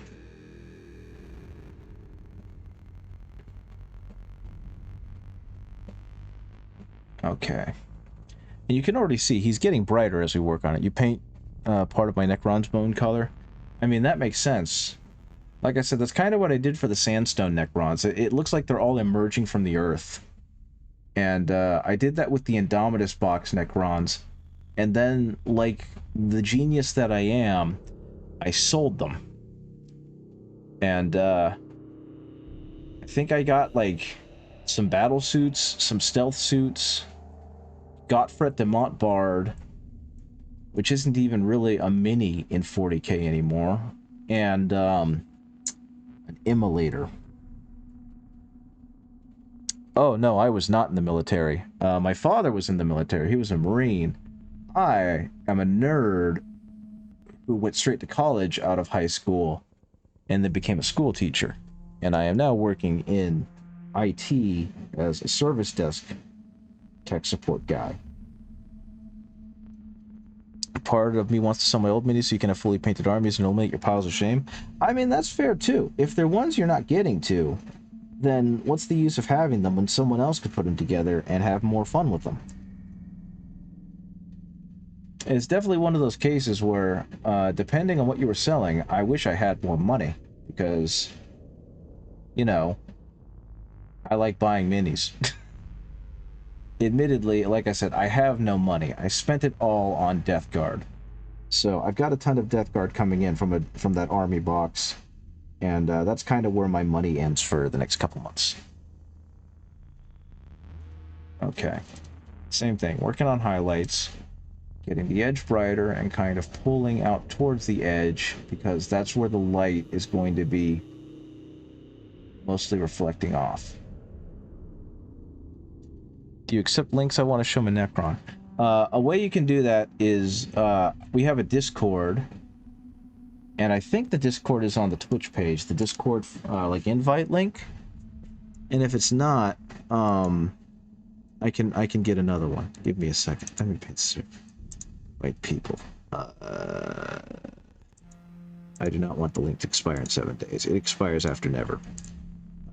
Wait, no, it should be on the Discord. Let me find it on the Discord. Or not the Discord, the Twitch. I'm pretty sure I have it on here somewhere. No? It freaking went away. Dangarang. Okay, give me a second. Generate new link. Copy new link. Okay, I can do this. I'm sorry, guys. Yeah, that doesn't work. I haven't figured out how to make that work. There's the Discord link. You're making some pretty strong assumptions about my competence on Twitch. I'm barely a painter on Twitch. I don't know how you expect me to be like an actual streamer. But yeah, that's the Discord link, and not much goes on there. I do request that you try and keep it like PG-13. DM sent for the Gengar. Oh, cool. I'll have to take a look at that later. I'm excited because Gengar is a neat Pokemon. But yeah, what was I saying? Generally, all that's there for is for me to kind of talk Warhams, talk mini painting, help out for anyone who wants it, let people post their stuff so they can have fun. Oh, thank you. Thank you for the follow. I need to change that because while I do love it, I have a much better one in mind, especially after playing Yakuza Infinite Wealth. Not Infinite Wealth, just Like a Dragon. I have the perfect I'm following you. And I'm very excited for it. But thank you for the follow. I typically don't stream on Thursdays. I stream on Tuesdays normally. But Tuesday I was way too afflicted with the sinuses to stream down here. And on Fridays, I have started streaming playing Yakuza Like a Dragon because I'd never played the game before. And I started playing it on a whim a couple weeks ago, and I got so sucked in, I was like, we gotta keep doing this. I gotta keep streaming me playing this darn game. Okay. And same thing here. Again, I don't need to be as exact, because all I'm trying to do is get a little bit of a highlight color across different parts of this.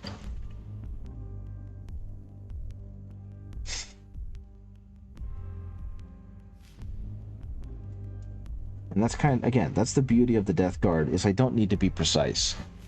Now, obviously, if you're trying to paint this for like a display or for a competition, then you're going to want to be a lot more exacting with your placement than I am.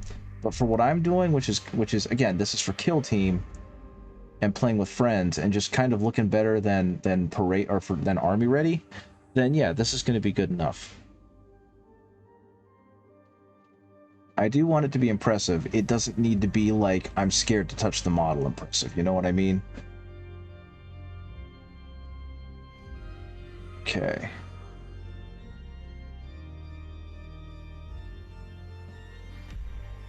Okay, a little bit down here. Just again to show a little bit of that lighty highlight. Okay, and same thing. Something to always think about when you do highlights. And I've talked about it before, and I'm pretty sure you've heard it before from other people, but each highlight layer should cover less than the previous highlight layer, because that's what's going to sell to the viewer that light is gathering at the brightest point. You know what I mean? If you don't do that, then everything just kind of looks washed out, and you miss the point of having highlights to begin with. Okay. Let's see. Same thing down here. Give it a little bit of an edge highlight. Just a little bit of light reflecting off it because most of it is covered by the cable and by his giant friggin' gun. I do gotta say, I like this guy's pose a lot. It's really straightforward. It's just kind of like he's standing there getting ready to douse people in some horrifying concoction. Not every pose needs to be ultra dynamic. And I've talked about it before, but I do kind of love the game piece look of the more static poses. Because while the dynamic poses and the action shots are great, especially since they kind of set the scene if you want to make dioramas or think in your head of what's going on, the more static poses also do a lot for me. And I think they can also tell an interesting story. Like, the original Gravis Captain with the Relic Sword and the heavy bolt rifle, I think he's one of the best minis in the Space Marine lineup, simply because he just looks like an elaborate game piece to me. And I think that that's super cool. And that's why he was my first chapter master when I was first playing like 9th edition 40k. Because I have not been in this hobby for too long. And same thing here. You don't want to outline the entire rim of this pockmark in the bright color, because the light is going down, so it's only probably going to be hitting the bottom half of it, right?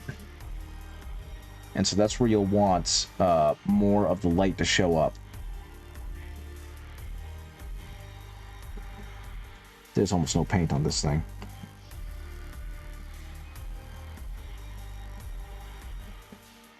Same kind of bit here.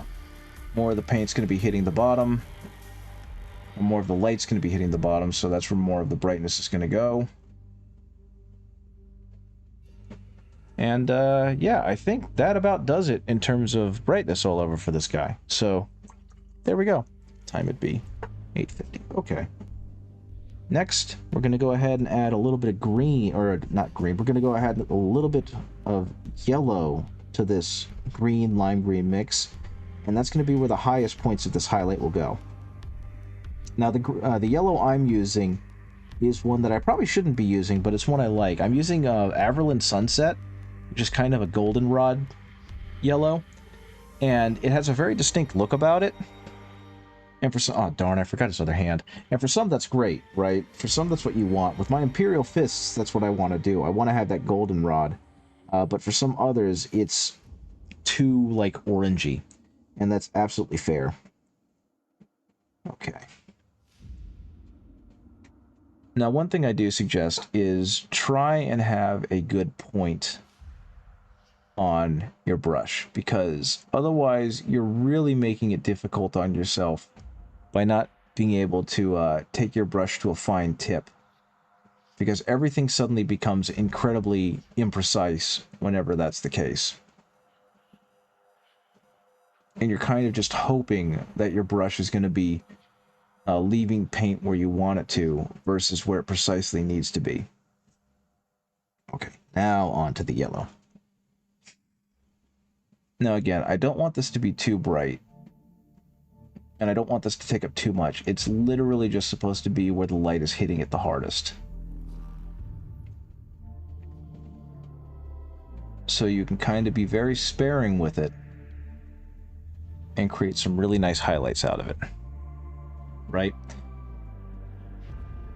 Especially around this area, because if I make everything this bright yellow-green, then it's going to kind of take away from the fact that there are parts of his armor that are swelling out because of his mark of Nurgle that he has on him, right? So in general, you kind of only want to hit the spots where it will do the most impact visually. Do a little bit in there. And there we go. Okay. A little bit more of this lime green into the regular green. A little bit more of that. The Averland Sunset into that green. Okay. And I am being kind of scattershot at this point because I'm really not sure where I need to hit him next. So if I see a spot that hasn't really been hit with the yellow, that's what I'm kind of doing. There we go.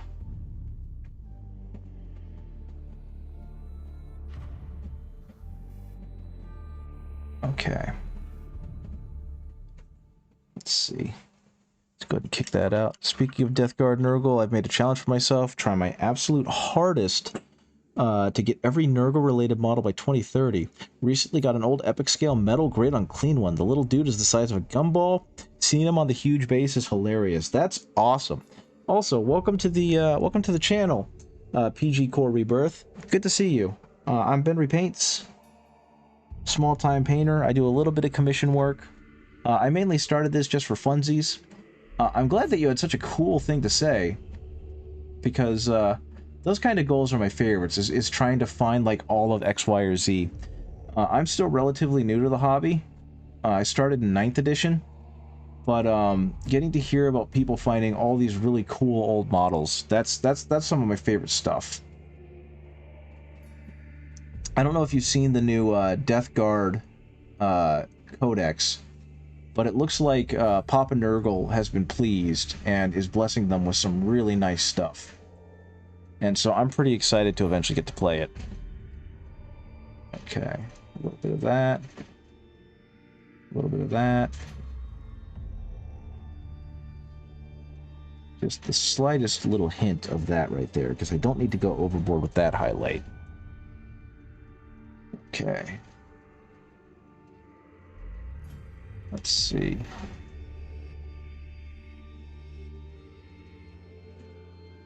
See, like I said before, all I'm doing is adding some accent work. I'm not trying to be overwhelming with these highlights. I just want to show that the light is concentrating on these specific spots.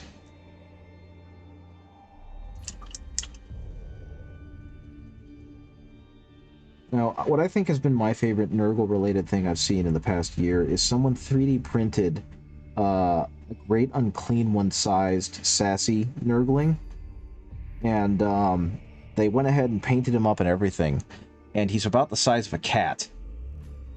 And that made me exceptionally happy, because that was one of the first models I saw that made me go, yeah, I think I get Nurgle now, because it's just so silly and so dumb.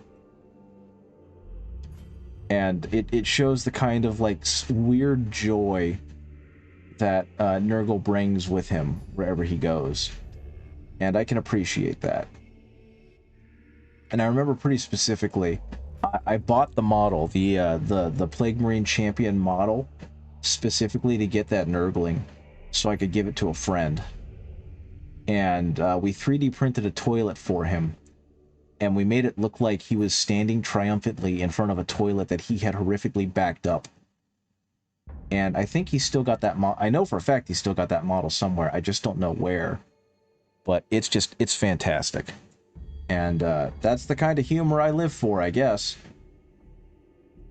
Okay. Hit this just a little... Oh, that was a bit too thick, but let's just go ahead and hit this a little bit more. See if maybe I can draw that out just a bit. Same with over here.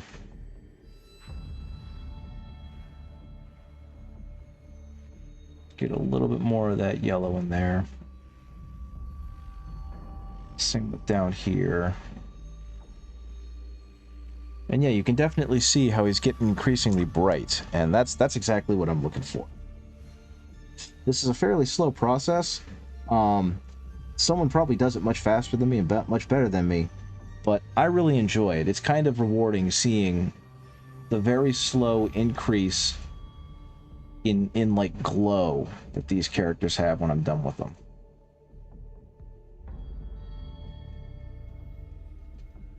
Okay. Okay, so I think no, he still needs a little bit there.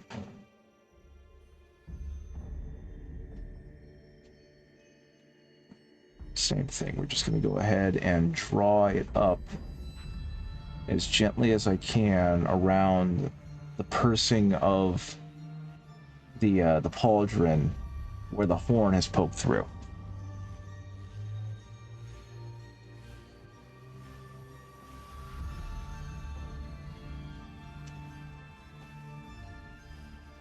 There we go. And again, what this does, what adding this brightness around it does, is it kind of brings the eye towards the horn, which is exactly what I want. And same thing here. Not going to be an incredible amount of paint on these large flat surfaces because, again, focusing of light doesn't need to be that prominently displayed here. It just needs a little bit of a hint to show that, yeah, this is where the brightness is going to be. And that's what happens when you have too much paint on your brush. So kind of the same thing. Just going to brush it along. There we go. That's what I'm looking at. Do the same thing on this end. Not as far, though, because most of it disappears into the, behind the shading behind the barrel. Okay. Kind of the same thing right here. I was kind of sad to see, I don't think they got relayed to Legends.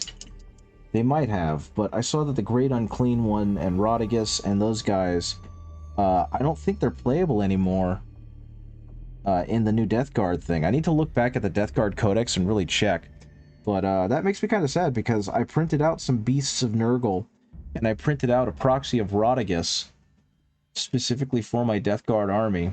And so finding out that I can't use them, I guess no harm, no foul because they aren't real models. But it's like I spent a lot of time on those guys. And I also 3D printed 2 Hellbrutes. 2 Death Guard Hellbrutes. And they're still usable, which is fine. And so pretty stoked to eventually field them. Though based on how the new data sheets look, and probably the points cost, I don't think I can actually afford to field them. And of course, this is all predicated on me actually eventually getting in another game, because I have not played in a long time, just because I've been busy.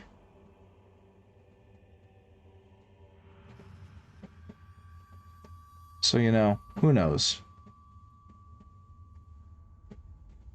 Again, just little hints of this yellow. I don't need this yellowy green. I don't need large swaths of it. Just enough to show that shine is happening.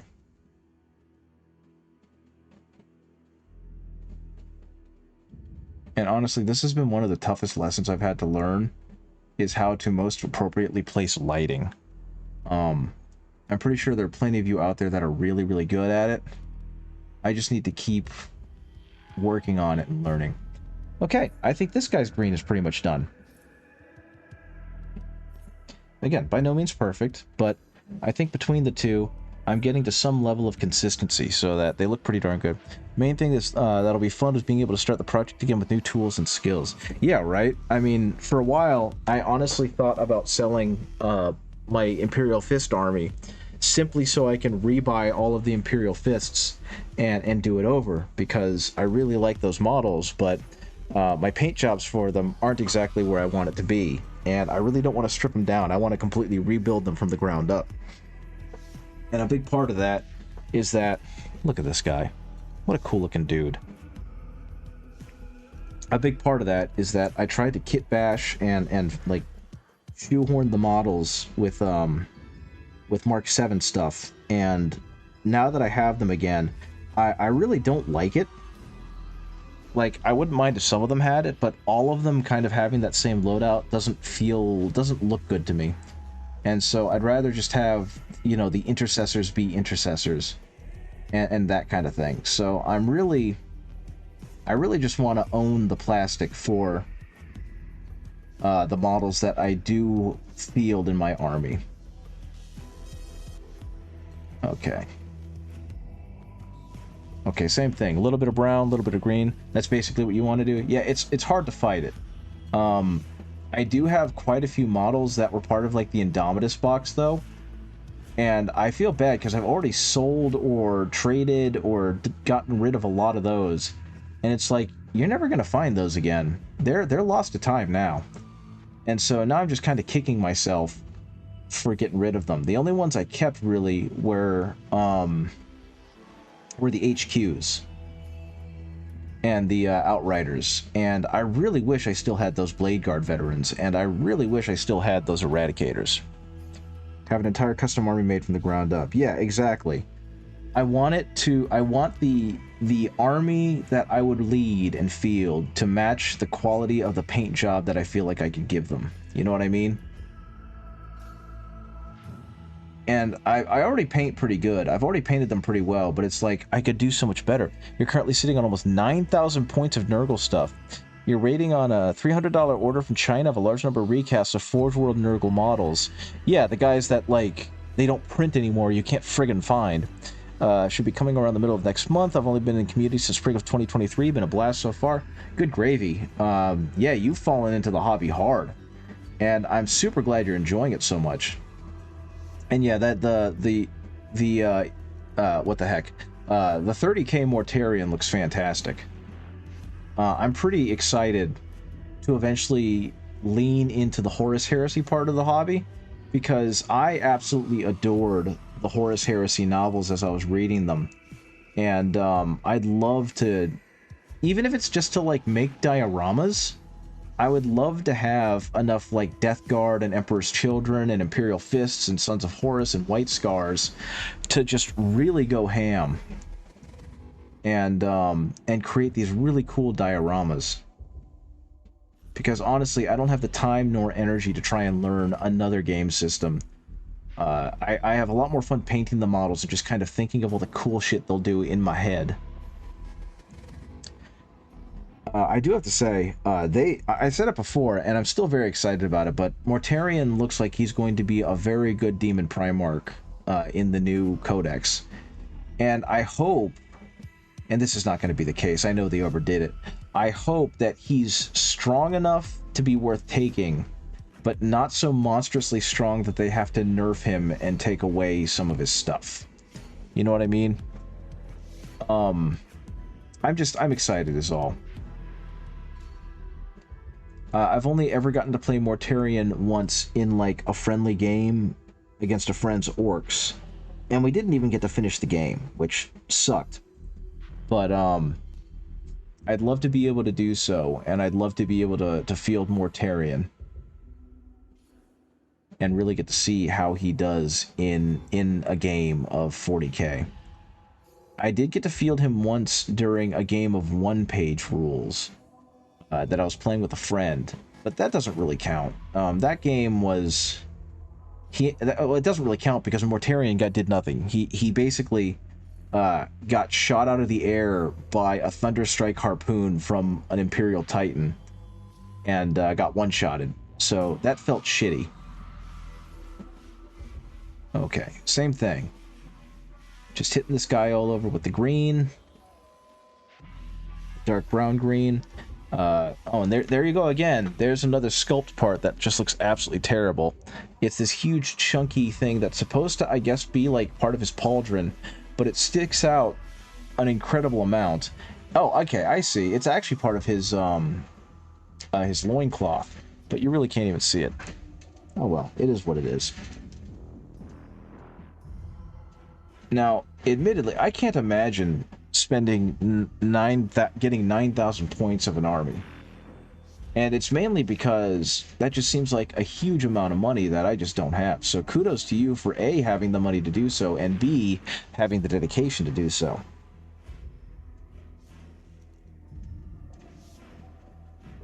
Because that's a lot of minis to paint. Okay. Go there.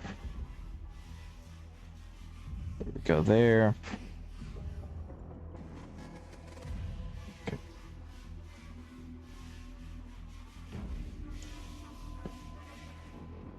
Now, one thing I kind of wanted to do, but at the same time, I don't want to break up the, I don't want to say the uniformity, but the strong visual color theme of the army is I kind of want to do things like paint them in different war bands, like the Pallid Hand and a couple of the others. And I was going to do so originally, because that's kind of what I'm doing with my Angels of Death kill team.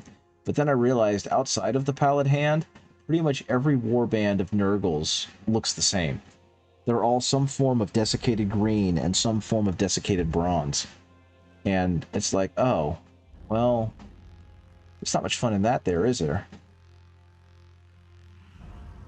So they're all getting the same full-on miniatures treatment, which in itself is fine. Most of the proxies you've Nurgleized. You do have some old demon princes. Very cool. one of my friends got a Demon Prince for a Khorne army that was originally part of a large Nurgle army that one of his friends was selling.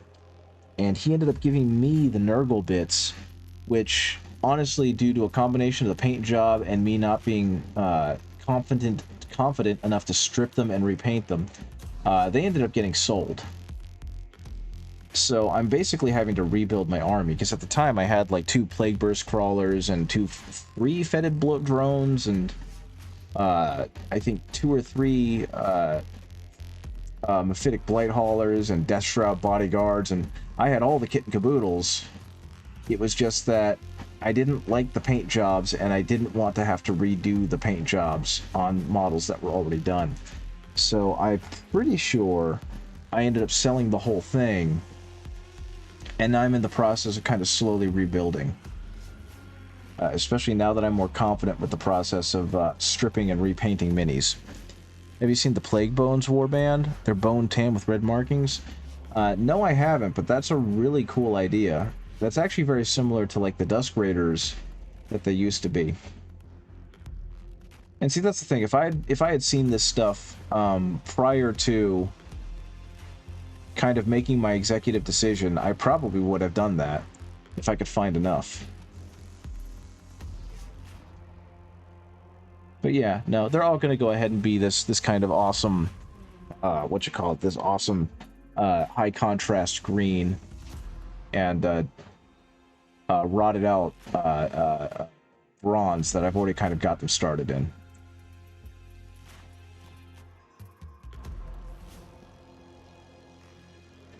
Okay. They were in an old White Dwarf magazine a few years ago. And that's another thing. That's pretty cool, first of all. I don't get White Dwarf. Like, I bought 1 or 2 of them. I bought one of them to celebrate Cerberus XT getting the Gate Crushers featured. But beyond that, I haven't really had enough time, money, nor honestly interest in getting more of the White Dwarfs, which, as I thumbed through it, I realized was kind of silly. I hope you're not forgetting you create your own chapter. That is true, but I definitely didn't want to. It was honestly laziness. My original goal was to do something like what I did with the Space Marines and just have them be all canon chapters, or officially recognized ones, from the Codex. But like I said, the Codex was just a whole bunch of a whole bunch of what I already had, essentially, just in different variants. So it was like, whatever. I like the color scheme I've got for them anyway.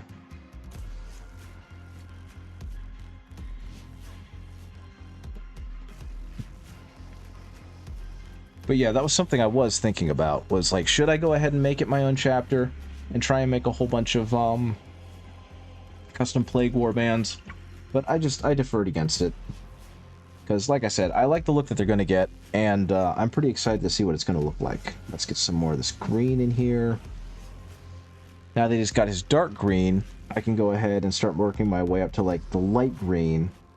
That's going to be the mid-tone. Okay. There's also the Plague Rot Brethren, who are blue and copper. Yeah, see, again, all ones that would have looked nice if I hadn't already made my decision. Because that's a good color combination right there.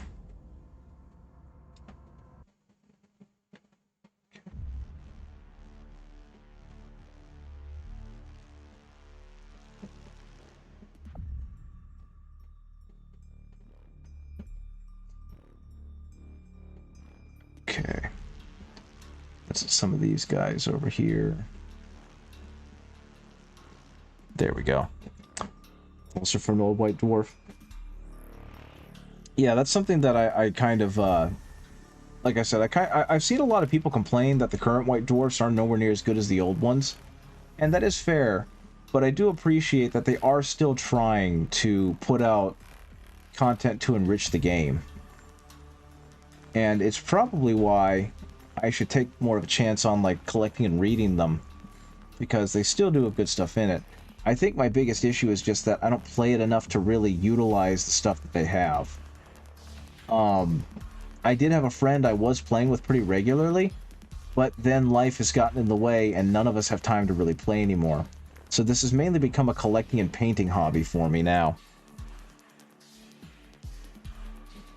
And what I've been trying to do more recently is get out to the local game store and do things like join their escalation league. But unfortunately, again, time kind of ran out, and of all the things I needed to do, that became the one that fell to the wayside. Okay, paint each of these fingies. This is getting a remarkably decent point for something that's kind of beaten up and not very good anymore.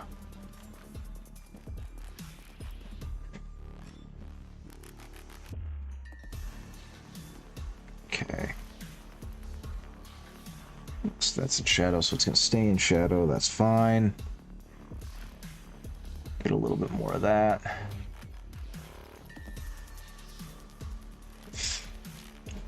But yeah, no, most of my time in terms of like looking up lore has been spent either reading the Horus Heresy or kind of getting halfway decent understandings of the other armies, because I can't stay focused on one thing for too long. And so I'll get tired of painting one army or looking at one army or thinking about one, and my mind will start looking around for something new and interesting. And so I really want to start getting into orcs. I really want to start getting into Eldar. You know, I have a small Sisters of Battle army. I have a small, and now starting to grow Death Guard army. Part of the reason the Death Guard army is growing is because I've kind of reached a saturation point with my Imperial Fists, and there's not much more I want to do with them. At least not right now. Eventually, they'll pique my interest again, and I'll decide I need to do more. Right now, it's more a case of like, what will hold my attention for the longest? Like, I want to do a guard army. Come to think of it, if I sell a lot of minis, you can buy a new airbrush compressor. Very nice. Make sure you get one with a tank if you don't have that already. Because a tankless compressor is nice, but the tank on the compressor is so much nicer. Okay. This is a large lad who is very intently holding up his icon. Okay, same kind of thing.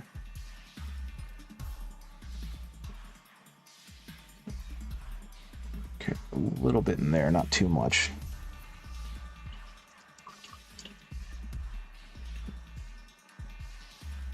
I had a tankless one, but it burnt out recently. Yeah, understandable. My buddy, Soft Servo, has a tankless one that he doesn't utilize anywhere near as much as I do with this one.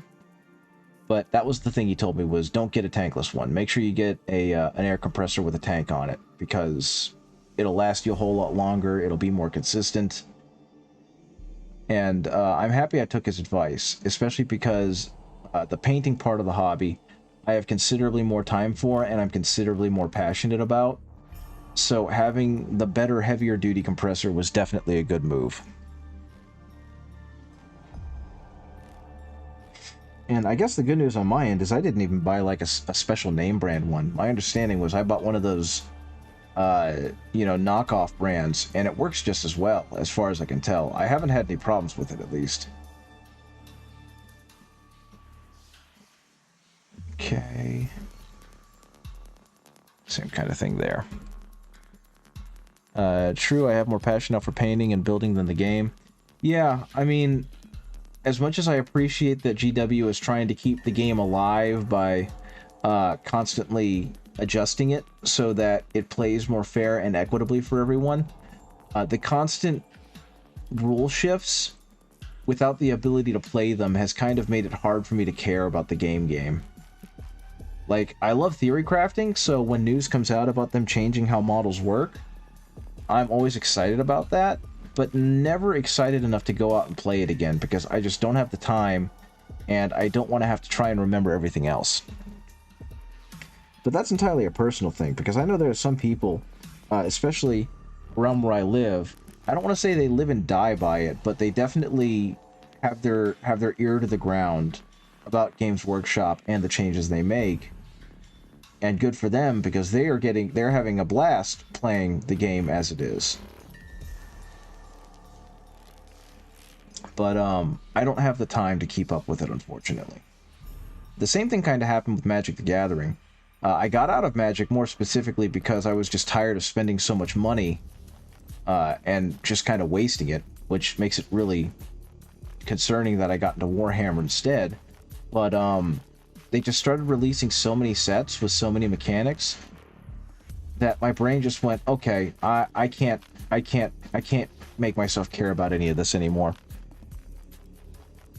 And so I got into Warhammer and was really into that, and then kind of hit that same saturation point, and now I just really enjoy painting the models. And if I can get a game in with some friends, then cool, but I'm not trying to chase it at that same high the same way that other people are.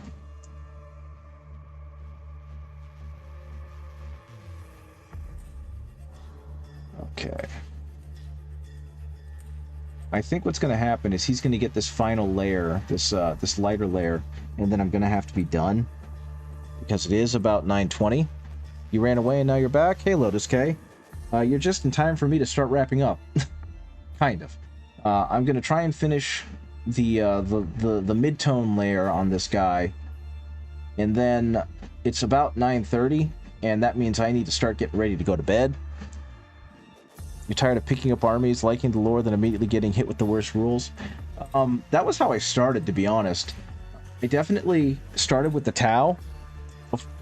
You've been really wanting to get into light boards, going to paint some up on Constrand paste, kind of cheat. What I've learned with painting contrast paste over Lead Belch or Runefang is just really good speed painting. Yeah, I can agree to that. I've been using contrast paints a lot in my commission work because the gentleman who is commissioning me is not looking for, display miniatures. He's more looking for stuff that looks good, that if he were to put it on a shelf, he could look at it and be proud of it, but he wants them for play. And so contrast paints have been kind of a blessing in that regard. Because with a little bit of that grisaille slap chop stuff, I'm able to get some really nice good contrast on the miniature and then touch it up with traditional paints and make it look really good. And he's been over the moon with the results because these are minis that have been sitting on his shelf for years unpainted, and now they have a paint job that he's proud to look at. So I cannot endorse contrast paints enough. But yeah, Lotus K, sorry about that. I generally run till about 9:30 Eastern simply because I need to get ready for bed. I wake up pretty early in the morning, and as I'm getting older, I'm realizing I need more sleep because I'm becoming a big baby. Okay, I think the semi-good news is that tomorrow evening I plan on streaming more Yakuza Like a Dragon. Pull you back from your hyper-exposure if it goes through the point. Yeah, that's fair. Sorry. That, and it'll help me pull back from being hyper-competitive in mindset when my friend goes into deployment. Yeah, that is true. That was another thing. I've never been a super competitive person, but I'm always constantly looking at how can I win? What can I do? And I start to gamify the game too hard. And so, like, the casual part of it is no longer fun to me. So that's why I'm trying to lean really hard into specifically the casual part. Like, when I was playing in the Escalation League and I was playing Imperial Fists, I definitely tried to field multiple Hammerfall bunkers. And that's just because I think Hammerfall bunkers are cool and they're very Imperial Fist coded. Got my ass beat because they're also not particularly good. But they did have this neat thing where they kind of protected my deployment zone from most deep strikers because most of what I fought had pretty squishy deep strikers that were really good at anti-infantry, but had no idea what to do against a bunker with flamethrowers near a deployment zone. So yeah, it kind of worked, I guess. I mean, he still beat me by a lot, but it gave him a lot of pause to figure out how am I going to take that point, and he eventually had to abandon the strategy. So instead of losing by like 1,000,000 points, I only lost by 1,000,000 minus 1.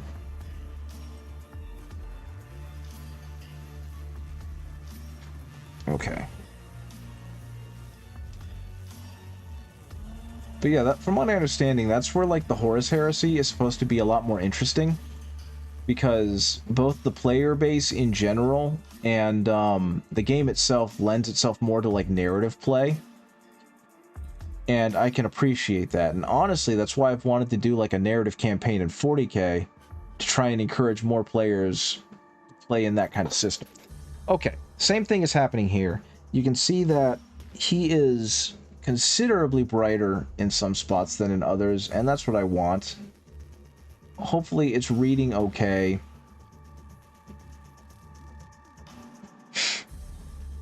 As like highlights.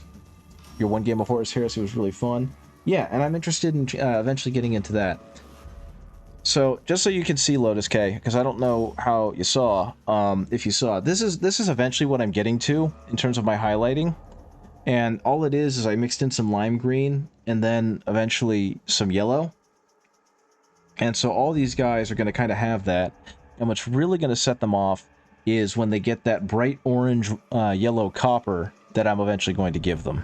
So I'm pretty excited for that. Though I will say, there is one unit in particular, I really want to go hard on this guy. I really like this model. I like the fact that he's just a dude with a bolter. I like the fact that his face is kind of coming off. This is a cool mini, and I'm going to be very excited to work on him. Okay. Let's see. I missed some of the chat. Honestly, I want to run a Space Wolf Oops All Dreadnoughts list with Bjorn and Murderfang. That would be pretty darn good. It was like 12 dreads. Yeah, my one game was so fun. I thought I was toasty against the Emperor's Children when your dreadnoughts turned it around.